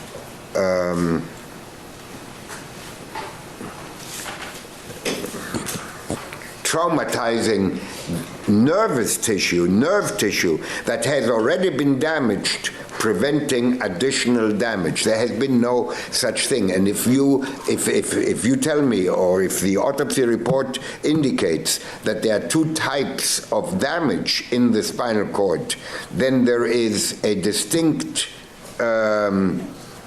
likelihood that there was damage by the bullet compounded by additional damage. Now, Mr. Jackson also asked you about the slides being taken from a representative portion of the. I don't blame him, lungs though. that This Dr. is Penny crazy. saw. Remember This that? is so much. Yes. And he also described the lungs grossly in the autopsy report, correct? Yes. Alan Jackson And he smelled said the blood, though. parenchyma, which means the lung tissue, as we have learned, is Now they're trying to congested save face and and- has edema in it, correct? I'm sorry? And Help has some of that edema. damage. Yes, he did say there's congestion and edema. Okay. And he also described blood throughout the lungs, correct? He also described Blood. blood in the lung, yes. He also described Objection, that's non-responsive. Sustained. Did he also describe something else that was important to you? I'm learning after 30 years. Very well done. Dr. Pena, not without reason, mentioned in his description that there is aspirated blood. Aspirated means inhaled. Inhaled means taking air in. And Mr. Jackson said to you in cross-examination that lungs don't move themselves, correct? No, lungs don't move themselves. And to get aspirated blood in the lungs, that lung had to move in some way, correct? Yes, And it had to move by inspiration, correct? right. Now, Mr. Well, Jackson. there was no CPR here. There was nothing else. I mean, there was only moving of the body from there to the morgue. And Mr. Jackson also, at the last point, was talking to you about this skull. Let me just read you a line from the autopsy report. I'm going to ask you about it. Right posterior parietal skull with minimally externally displaced skull fracture associated with subcutaneous soft tissue hemorrhage, large. What is subcutaneous soft tissue hemorrhage, large? That means that there was bleeding under the skin in the back of the head. Okay. And was Associated with the fracture, associated with the bullet injury as it ended its course. was there also brain swelling? There was also brain And swelling. does brain swelling take time to occur? Brain swelling takes time to occur and indicates circulation of the blood. That means the blood still goes on, and the fact that the lungs are congested indicates that too. And is that consistent with inhalation, whether it be reflexive or not, inhalation and exhalation? Well, it indicates that there was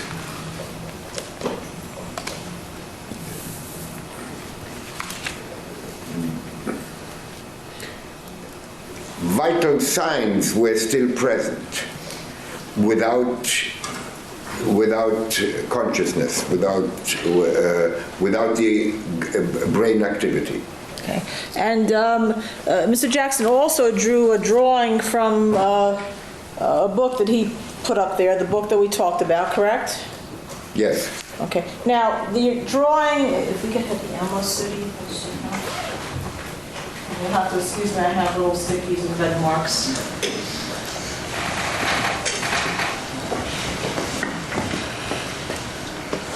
Now, the drawing that Mr. Jackson put up had all these arrows pointing from the vagus nerve going upwards, and that other arrows going downwards. You remember that?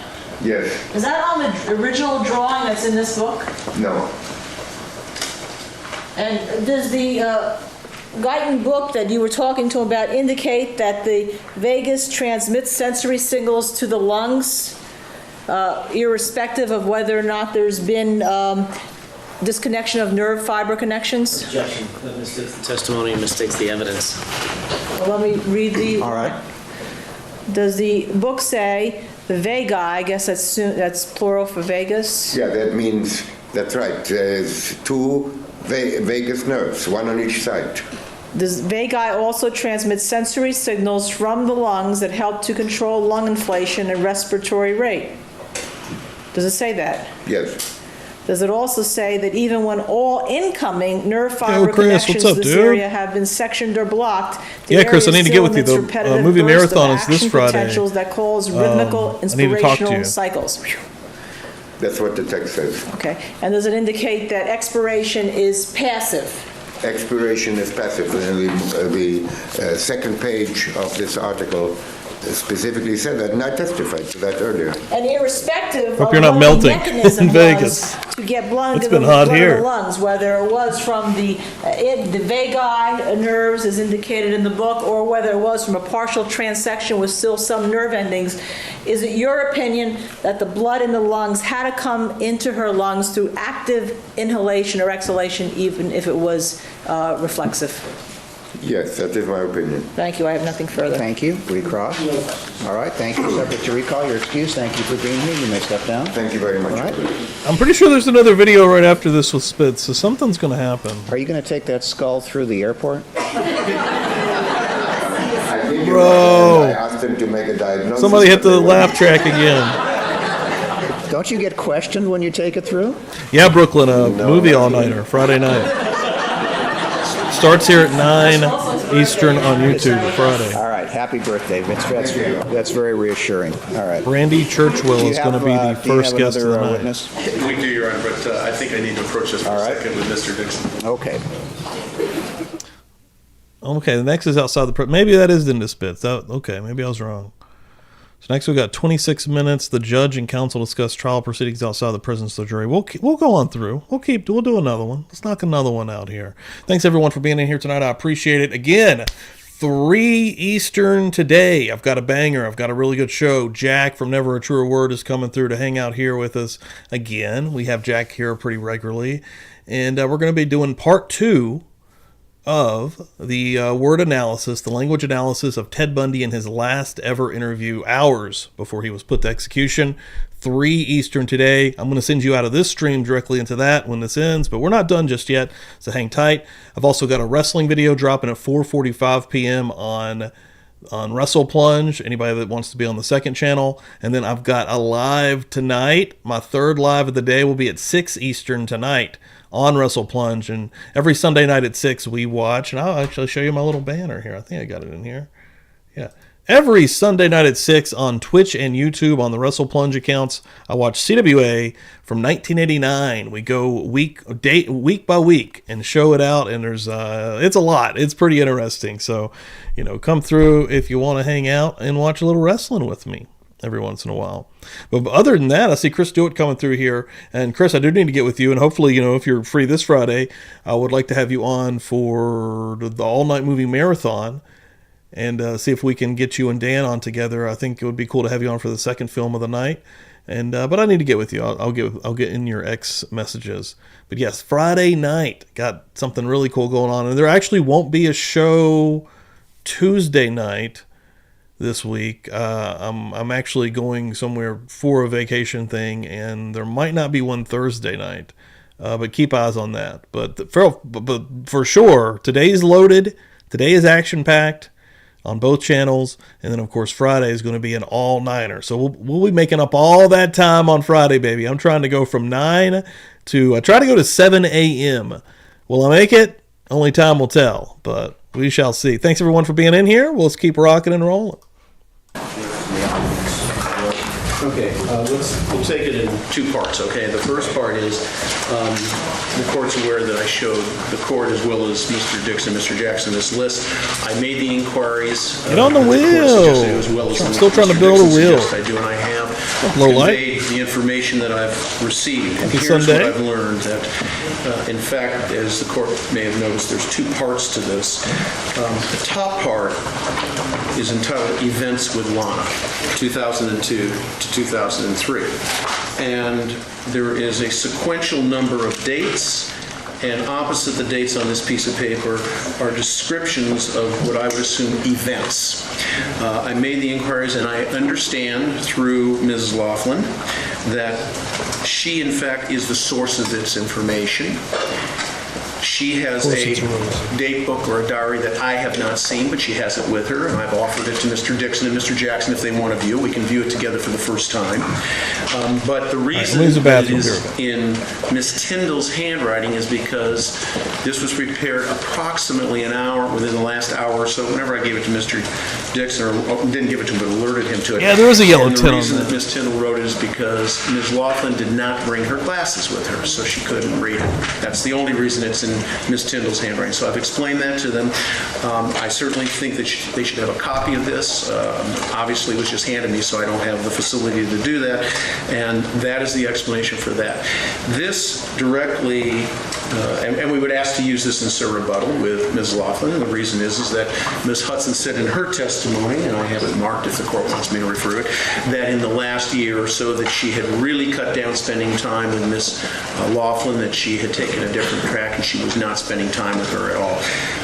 This shows that she probably, in the year 2002, 2003, well, I can tell you this, minimally, without getting into each and every one of these, because I don't want to go through it with the court, but I can tell you, Ms. Laughlin indicates here that she was doing 3 clubs per week during this time. And what I mean by 3 clubs, she was putting on 3 events a week. And she saw Lana at least once weekly at the club. So that alone is 52 times in 2002.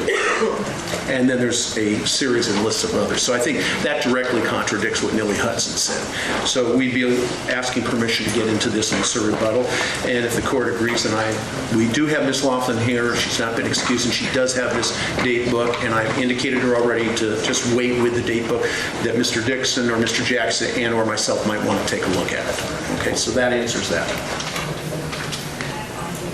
The next part is the court asked me to narrow my approach on this and list for the court what it is I would intend to do. Ms. Hudson, of course, when she testified in rebuttal, indicated that Ms. Clarkson was best friends with her, that Ms. Clarkson would confide in her, tell her personal things, tell her very confidential things. And Ms. Laughlin indicates, and I'd like to be able to present this to the jury, that Nilly Hudson was considered a daytime friend. And I might indicate, too, that this would also be corroborated by Ms. Hayes when she comes back on Monday, that she was a daytime friend. And both Ms. Hayes and Ms. Laughlin would indicate that because she was a daytime friend, that Lana compartmentalized her friends, and Ms. Laughlin would indicate that she did not share everything with Ms. Hudson. In fact, she purposely kept things from her. And the things that she did keep from her were all the negative things, because she admired, that is, Lana Clarkson admired Ms. Hudson. She looked up to her because, according to what both Ms. Hayes and Ms. Laughlin have shared with me, Ms. Clarkson viewed her as being a part of the quote-unquote straight world. She had a daytime job. As we know, she was a realtor, I think she indicated, for in excess of 20 years.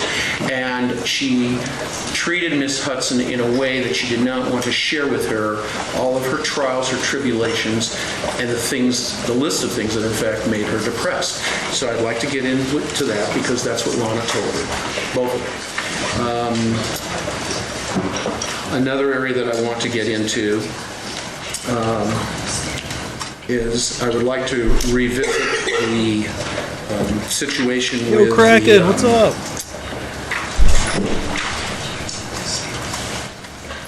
If I may just have a moment, Your Honor, I want to make sure I'm at the right point. The report's very lengthy, as you know. I gotta put a hoodie on. I'm freaking cold. I would like to revisit the phone call, which I think Ms. Laughlin indicated occurred 3 days before, wherein she indicated to her 3 days before February 3rd of '03. Okay. Wherein she indicated that Ms. Clarkson indicated she did not want to live anymore. She wanted to end her life. She indicated she was going to end it, and she was bawling her eyes out. Why would you revisit it? I don't think it was very clear the first time. I think this was one of the areas, and again, I'm going to leave this particular offer up to the court, whatever you think is appropriate.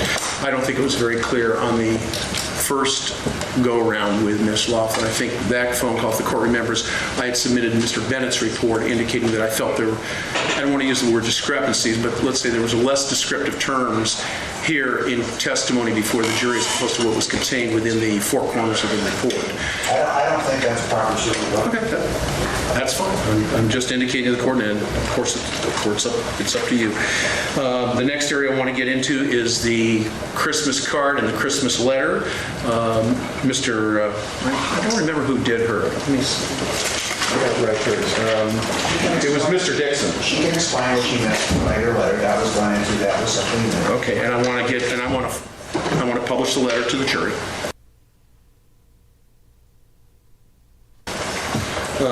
It's been published already. Are you talking about the Christmas card? The Christmas letter that was contained in the card, wherein there's a statement made to the effect, my Lana, my best friend, my right arm, my inseparable sister was violently and abruptly taken from me, et cetera, et cetera. Mr. Dixon spent a lot of time on that. It's people's 181. Okay, yeah, all right. The Jeff Franklin party, I want to revisit that. Revisit to what extent? I think Ms. Hudson, if I can just have a moment, I think she gave us some testimony on that. Oh, shit. Bassett Page, thank you so much. Baby, I got your money, don't you worry. Say hey. My sound effects are fucked up because I didn't restart the computer, but Bassett Page getting on that thing. And just like Polk said, you can use all of the emojis. You can also now join us Tuesday night after Murder Church for the book club. Appreciate that. And loads of other goodies for members only hanging out in the video section. Hell yeah. Boom. I'm going to try to make some videos this week, actually. I'm going on a little trip. I'll see what I can do. As I'm thinking about it, she wasn't Welcome there. in here, Bassett. Thank you so much. And you have an opportunity to win some really cool stuff. Mr. Bruner reminded me, actually I'm in with the wrong witness. It was Mr. Bay. I think Mr. Bay indicated that he didn't see her, she wasn't there, and that if he had seen her, he would have never treated her that way and never behaved that way towards her. And that is a rebuttal to Mr. Bay and Mr. Bruner. She's already testified to it. What is she going to testify that's different or new or changes anything she has already testified to? She doesn't get to just repeat her testimony because Mr. Bay said, I never saw Ms. Clarkson. That doesn't give you a reason to put her on to completely go over it again. That's not so rebuttal. No, I think what it is that additionally, Lana came up to Pi only one time in the party, and that was during this particular incident. And the other thing also is I'm that... sorry, what you just said is she thinks that's what you testified to.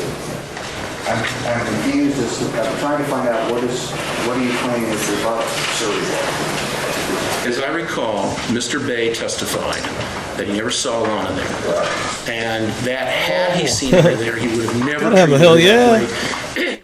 Never disrespected her. She was a friend. I know what Mr. Bay says. Okay. But that's not rebuttal to that. The bottom line is Ms. Pi has already testified to what took place.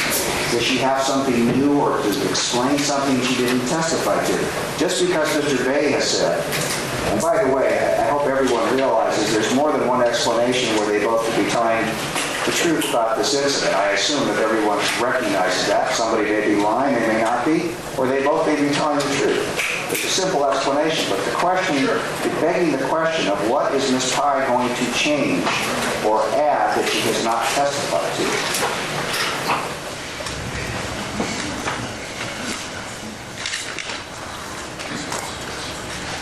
There's a statement in the report, in Ms. Tyndall's report, that she indicated further, and I'm quoting here, that Lana told her, and I'm just quoting from the report, "He fucking recognized me. I've been to his house. I've had drinks there. I know his dog's names. He's fucking recognized me." I don't think she testified. I believe she did. She talked about I believe that testimony with her every word, but I do believe she did testify to that. I think what she testified to was something to the effect that she hated this town, that Michael Bay... There was more than that. Well, can I just finish? Okay. That she hated this fucking town, that Michael Bay disrespected her, or dissed her, I think the term was used. She couldn't believe it. She hates the town, and she wants to end it. And I don't think she testified to that language. And also... She could have, correct? No, I don't think she did, Your Honor. No, I said she could have. And one of the tests of rebuttal, I mentioned at the bench in Sue rebuttal, if something could have been testified to, it is not appropriate rebuttal or Sue rebuttal. Morning. The fact that is not... Good morning. No, this is new. This was none of the... Why could she not have testified to that when you put her on the stand originally and asked her about the incident? Because I think since then she's had more time to think about it, and that's why she was able to remember the additional conversation. At the original interview with Ms. Tyndall, we had the universe of what she recalled. Since that time, she's had time to think of it, and she's included now this additional language. And one other thing, and I'm just reading from the report, which indicates she was bawling her eyes out and ripped off her jacket, which I don't believe was in the record either. And again, like I say, there's been about, 3 weeks, 4 weeks, maybe even more. I've lost a little track of time here, as we all have. But there has been a gap in time where she had time to review this and to think about it. So I think that it is different, and I think that it is proper, Sir Rebuttal. It's your call. Right, okay, what else? He's like, of course it's my fucking call. I don't need you to tell me that. On the depression, I want to go back to... There we go. Let me say, regarding the job at the House of Blues, Nilly Hudson characterized it in her testimony as Lana being very excited about it, very happy about it, chance to meet new people. Ms. Laughlin indicated that, yeah, when she first took the job, she was excited, but when she started the job, she felt humiliated by it. She wound up hating it, and this is something new, which I think was not brought up before. And also, again, I asked Ms. Laughlin about this, and she said she only recalled it since she's been thinking about this and watching it a bit on TV. There was a situation where apparently Ms. Clarkson applied for a job at the Hustler Casino, and that was towards to give you a time frame, it was kind of towards the end of 2002, and she was going to apply for a cocktailing job because she told Ms. Laughlin that she needed the income. She did not get the job, and her comment to Ms. Laughlin was, look at me, I'm friggin' 40 years old and I can't get a job at the Hustler Club, and that's a quote, unquote.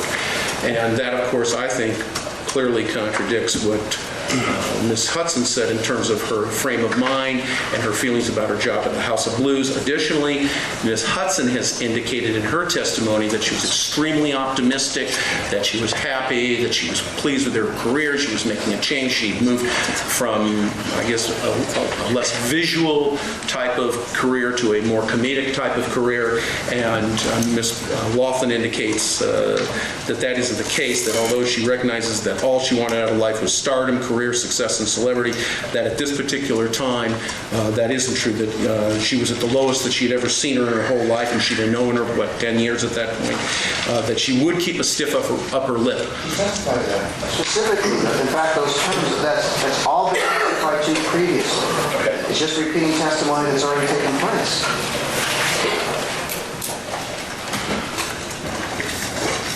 Ms. Hudson also testified to the fact that, and I recall this, I think Mr. Brunon brought this out on his cross, that regarding the individual who was described as the cowboy, which I think I can pretty much agree was Mr. L.B. Moon. Let me sit down for a second. We're not going to get to the jury today, so I'm going to let them go. Let's bring out the jury from the alternates. I don't want them waiting. I don't believe we're going to be able to get to you today, so rather than make addresses. So we'll go ahead and break as far as you're concerned for the day. Keep in mind the admonition. We'll see you Monday morning at 9:30. Thank you. Still a lot of video. Okay. They're getting rid of the Continue on. jury, right? We're talking about... He's like, let's just free the jury. How about that? The offer proof on that is that Millie Hudson testified that it was a potential, but it really wasn't that big a deal. Ms. Laughlin would indicated no, that actually Lana Clarkson told her that she thought he was the one. In fact, she was very optimistic about that and even mentioned something to the effect of she wanted to move to Texas and live on a ranch and raise horses and things of that nature. Ms. Hudson also testified that she had cut down on the drinking, she had cut down on the use of anything else. Now, it is correct, Mr. Brunon on cross-examination did elicit an answer which indicated that, and I think it was something, she wasn't an angel, she didn't do completely cut out everything, and once in a while she would go out and do things, but there was a substantial change in her lifestyle at that point.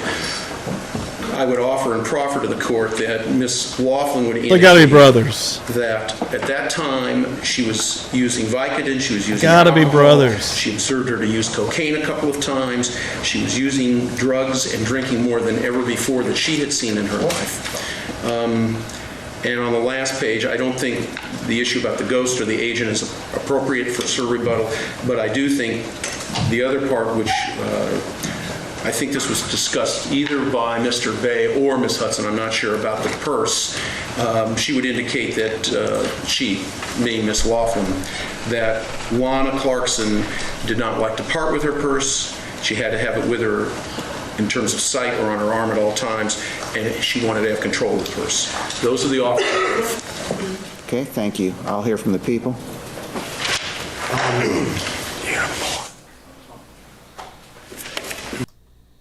Well, under the guidelines that the court has suggested to us, that if you could have testified to it the first time around, maybe it shouldn't come in again.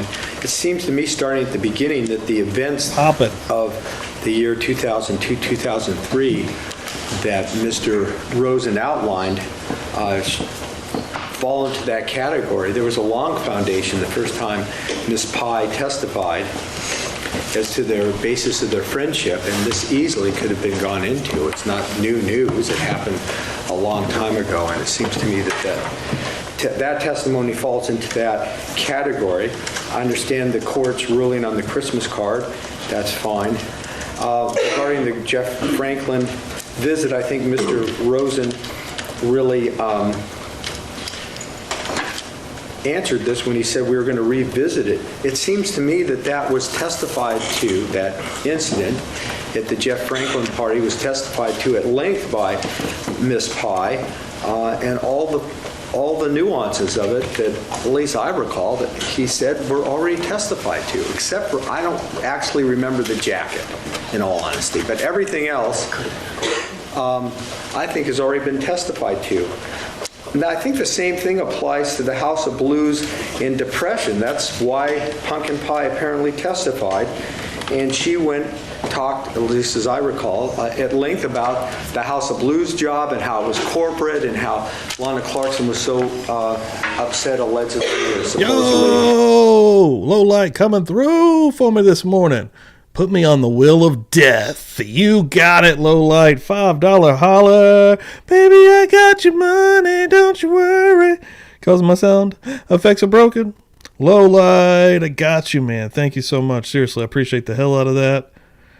Boom. Helping me build this wheel. Right now we're at 5 names on the wheel. We're still a little bit off. We're still about 7 names until we're going to get a spin. Again, anybody that's new in here, we got a physical wheel, folks. And once we get 12 names from donations, boom, we spin that son of a bitch for some goodies. And I got a lot of cool stuff. So a little birdie told me on Friday night that we might be giving away a t-shirt. Which is what I heard. That's just what I heard. That she was having to serve people. Thank you, Lola. I that appreciate she had it. already, that she acted with. I recall that. Maybe the court has a different recollection. But Judge, I'm sorry, Please, Mr. go Dixon, House of Blues references for the court's edification, 7377 and 7378. Anything else? With regard to, have you gotten the LB Moon? No, we haven't. We did talk about the Franklin. I'll just chime in with, if I can find the references to help the court out. That's fine. With respect to, well, also in that category, Mr. Rosen just talked about Happy Loniverse. The Pumpkin Pie said that's the lowest I've ever seen her. Again, that's what she testified to the first time around. I didn't hear anything new. On this page, I have the so-called hustler job.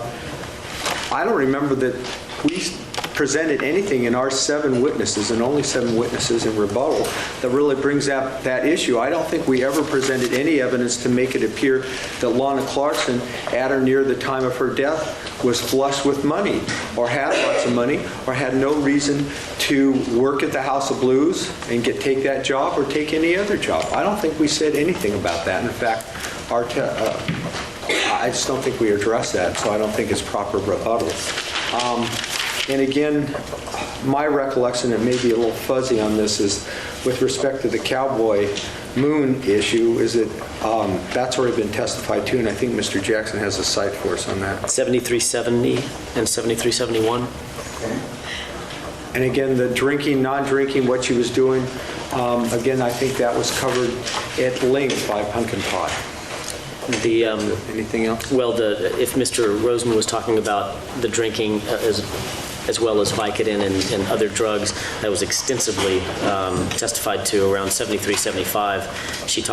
She being Pumpkin Pie, talked about Lana having taken Valium or Vicodin. She knew that she would take Valium and Vicodin when she drank, that she turned into a different person, that she knew her to take Valium and Vicodin with tequila. All of that was explored first time around at around page 73, 74, 73, 75.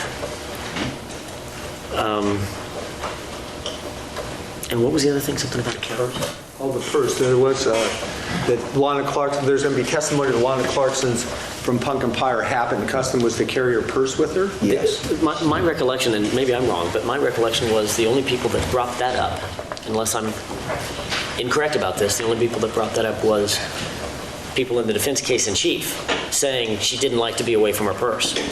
I don't think we ever put on a witness who said, yeah, she liked to be away from her purse, but that has been testified to extensively by Pumpkin Pie and... Well, I'm going to have to read all of Ms. Pye's testimony. There's certain areas I can tell. The number of meetings she had, that does directly rebut the testimony of Ms. Hudson, so that can come in. The daytime friends, since it all appears to be based on hearsay, how are you going to get that in, Mr. Rosen? No, that's true. That's Ms. Clarkson's conversations to... Which is hearsay. I think it's part of her state of mind, Your Honor, as an exception. Her state of mind. Yes. And also goes to explain her conduct. I'll take a look at it. I'm not sure that that's correct. It's still hearsay. The question is whether there's an exception to it. The fact that it comes from Ms. Clarkson doesn't make it any less hearsay. Your Honor, oh, I'm sorry. Okay. I just wanted to give you a couple of slides on Lily Hudson that I'd like you to take a look at. Sure. He's like, please kill me. You just don't remember that. Go ahead, I'm ready. Okay. I'd like you to look at Oh God, Pumpkin Pie page 8. is a party throwing lady from Los Angeles who's good friends with Lana Clarkson. Line 14. And that goes over to Maybe that's a better way to put it. 8943, page 8943, line 5. And then I'd ask the court to please review page 8947 from 1 Interesting. to 12. Actually, Just give me page references. I don't need line references. 8950. He's like, dear God in heaven. 8953, Okay. 8970, Okay. 8973, 8974, and 9009.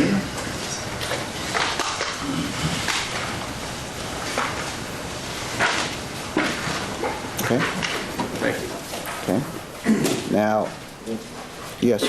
When the court takes a look at that portion, I'm not sure if Mr. Rosen had asked the court to read all the way through Neely Hudson to 8942. That is the page on which Neely Hudson said, this career shift, this inward inward-looking Lana, the change, her more spiritual side came out in 1997 or 1998. Okay. It's on that page. All right. Now, as to, you've set forth, I broke it into 9 categories. The number of meetings is already coming in, and the Christmas card is coming in. The daytime friends would go to the testimony of Ms. Hudson. I can already tell you, the party, I don't believe anything you've offered as the party is true sir rebuttal. It's just repeating her testimony. That's going to be out. Daytime friends. No, the party at Jeff Franklin's house. I haven't made a decision as to the daytime friends yet. And that's why I allowed you to put in the witness who had something new to add, the one that testified yesterday. I don't believe anything that you've really indicated with some very, very minor thing about a code is appropriate to make it in rebuttal. And when considering rebuttal and sur rebuttal, the court also has to factor in 352, which I will do. As far as the use of cocaine, what exactly is that rebutting, do you believe? Which witness is that rebutting? That would be rebutting Millie Hudson. Okay. And the purse is rebutting what witness or witnesses? That would be... Yes? We'll withdraw the purse. Okay. And the testimony concerning the cowboy, that's going to rebut whose testimony? That's going to rebut Millie Hudson. I gave you the page where she... Right, all helps me when I review it tomorrow. The Hustlers and House of Blues evidence? Your Honor, that would be 2 things. One, it would be Millie Hudson. Okay. That would be a direct contradiction. Correct. 2, I think Mr. Ford wants to talk to the court for a moment about some emails that were just recently received. Yeah, in the new batch of emails, there's some emails to somebody, I'm not sure who it was, but one of her friends that she was going to apply, she tried to apply for a job at Hustler by the airport or something, and I think that ties into that issue also. And I think we just got if I remember, if I'm wrong, Mr. Porter will correct me, but I think we just got those emails last week. Yeah, those are the new batch. Those are the new batch that the court turned over. I can show the email to the court Monday morning. We've got it. Okay. Okay. All right. Be prepared at some point, I guess, hopefully, please, on Monday, that we will have to go through the same as to Ms. Hayes. I'm sorry. As to We have to go through the same procedure as to Ms. Hayes. Yeah, I'm prepared on that if you want me to. How long is that going to take?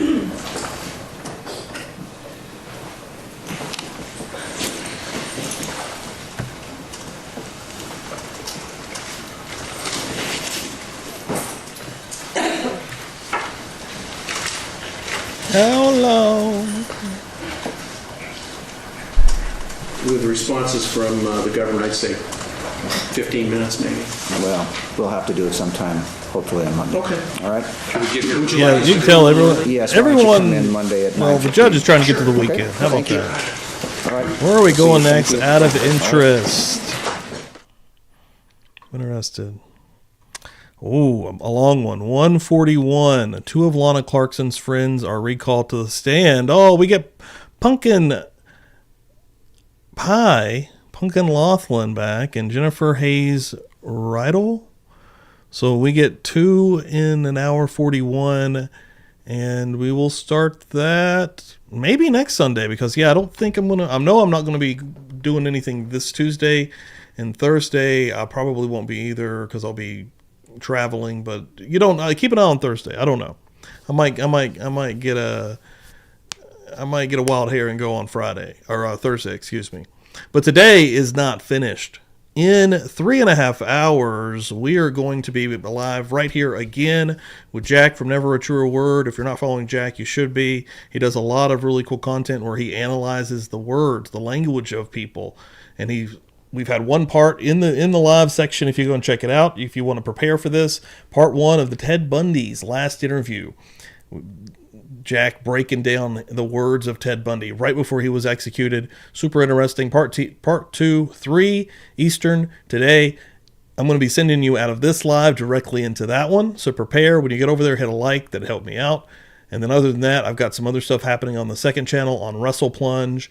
4:45, I got a new video dropping over there. And then 6 Eastern tonight, I got a live over there. So a lot of stuff still coming from me today before we break off for probably the week until Friday night when we have an all-night movie marathon. Keep that in mind. Friday, 9 Eastern.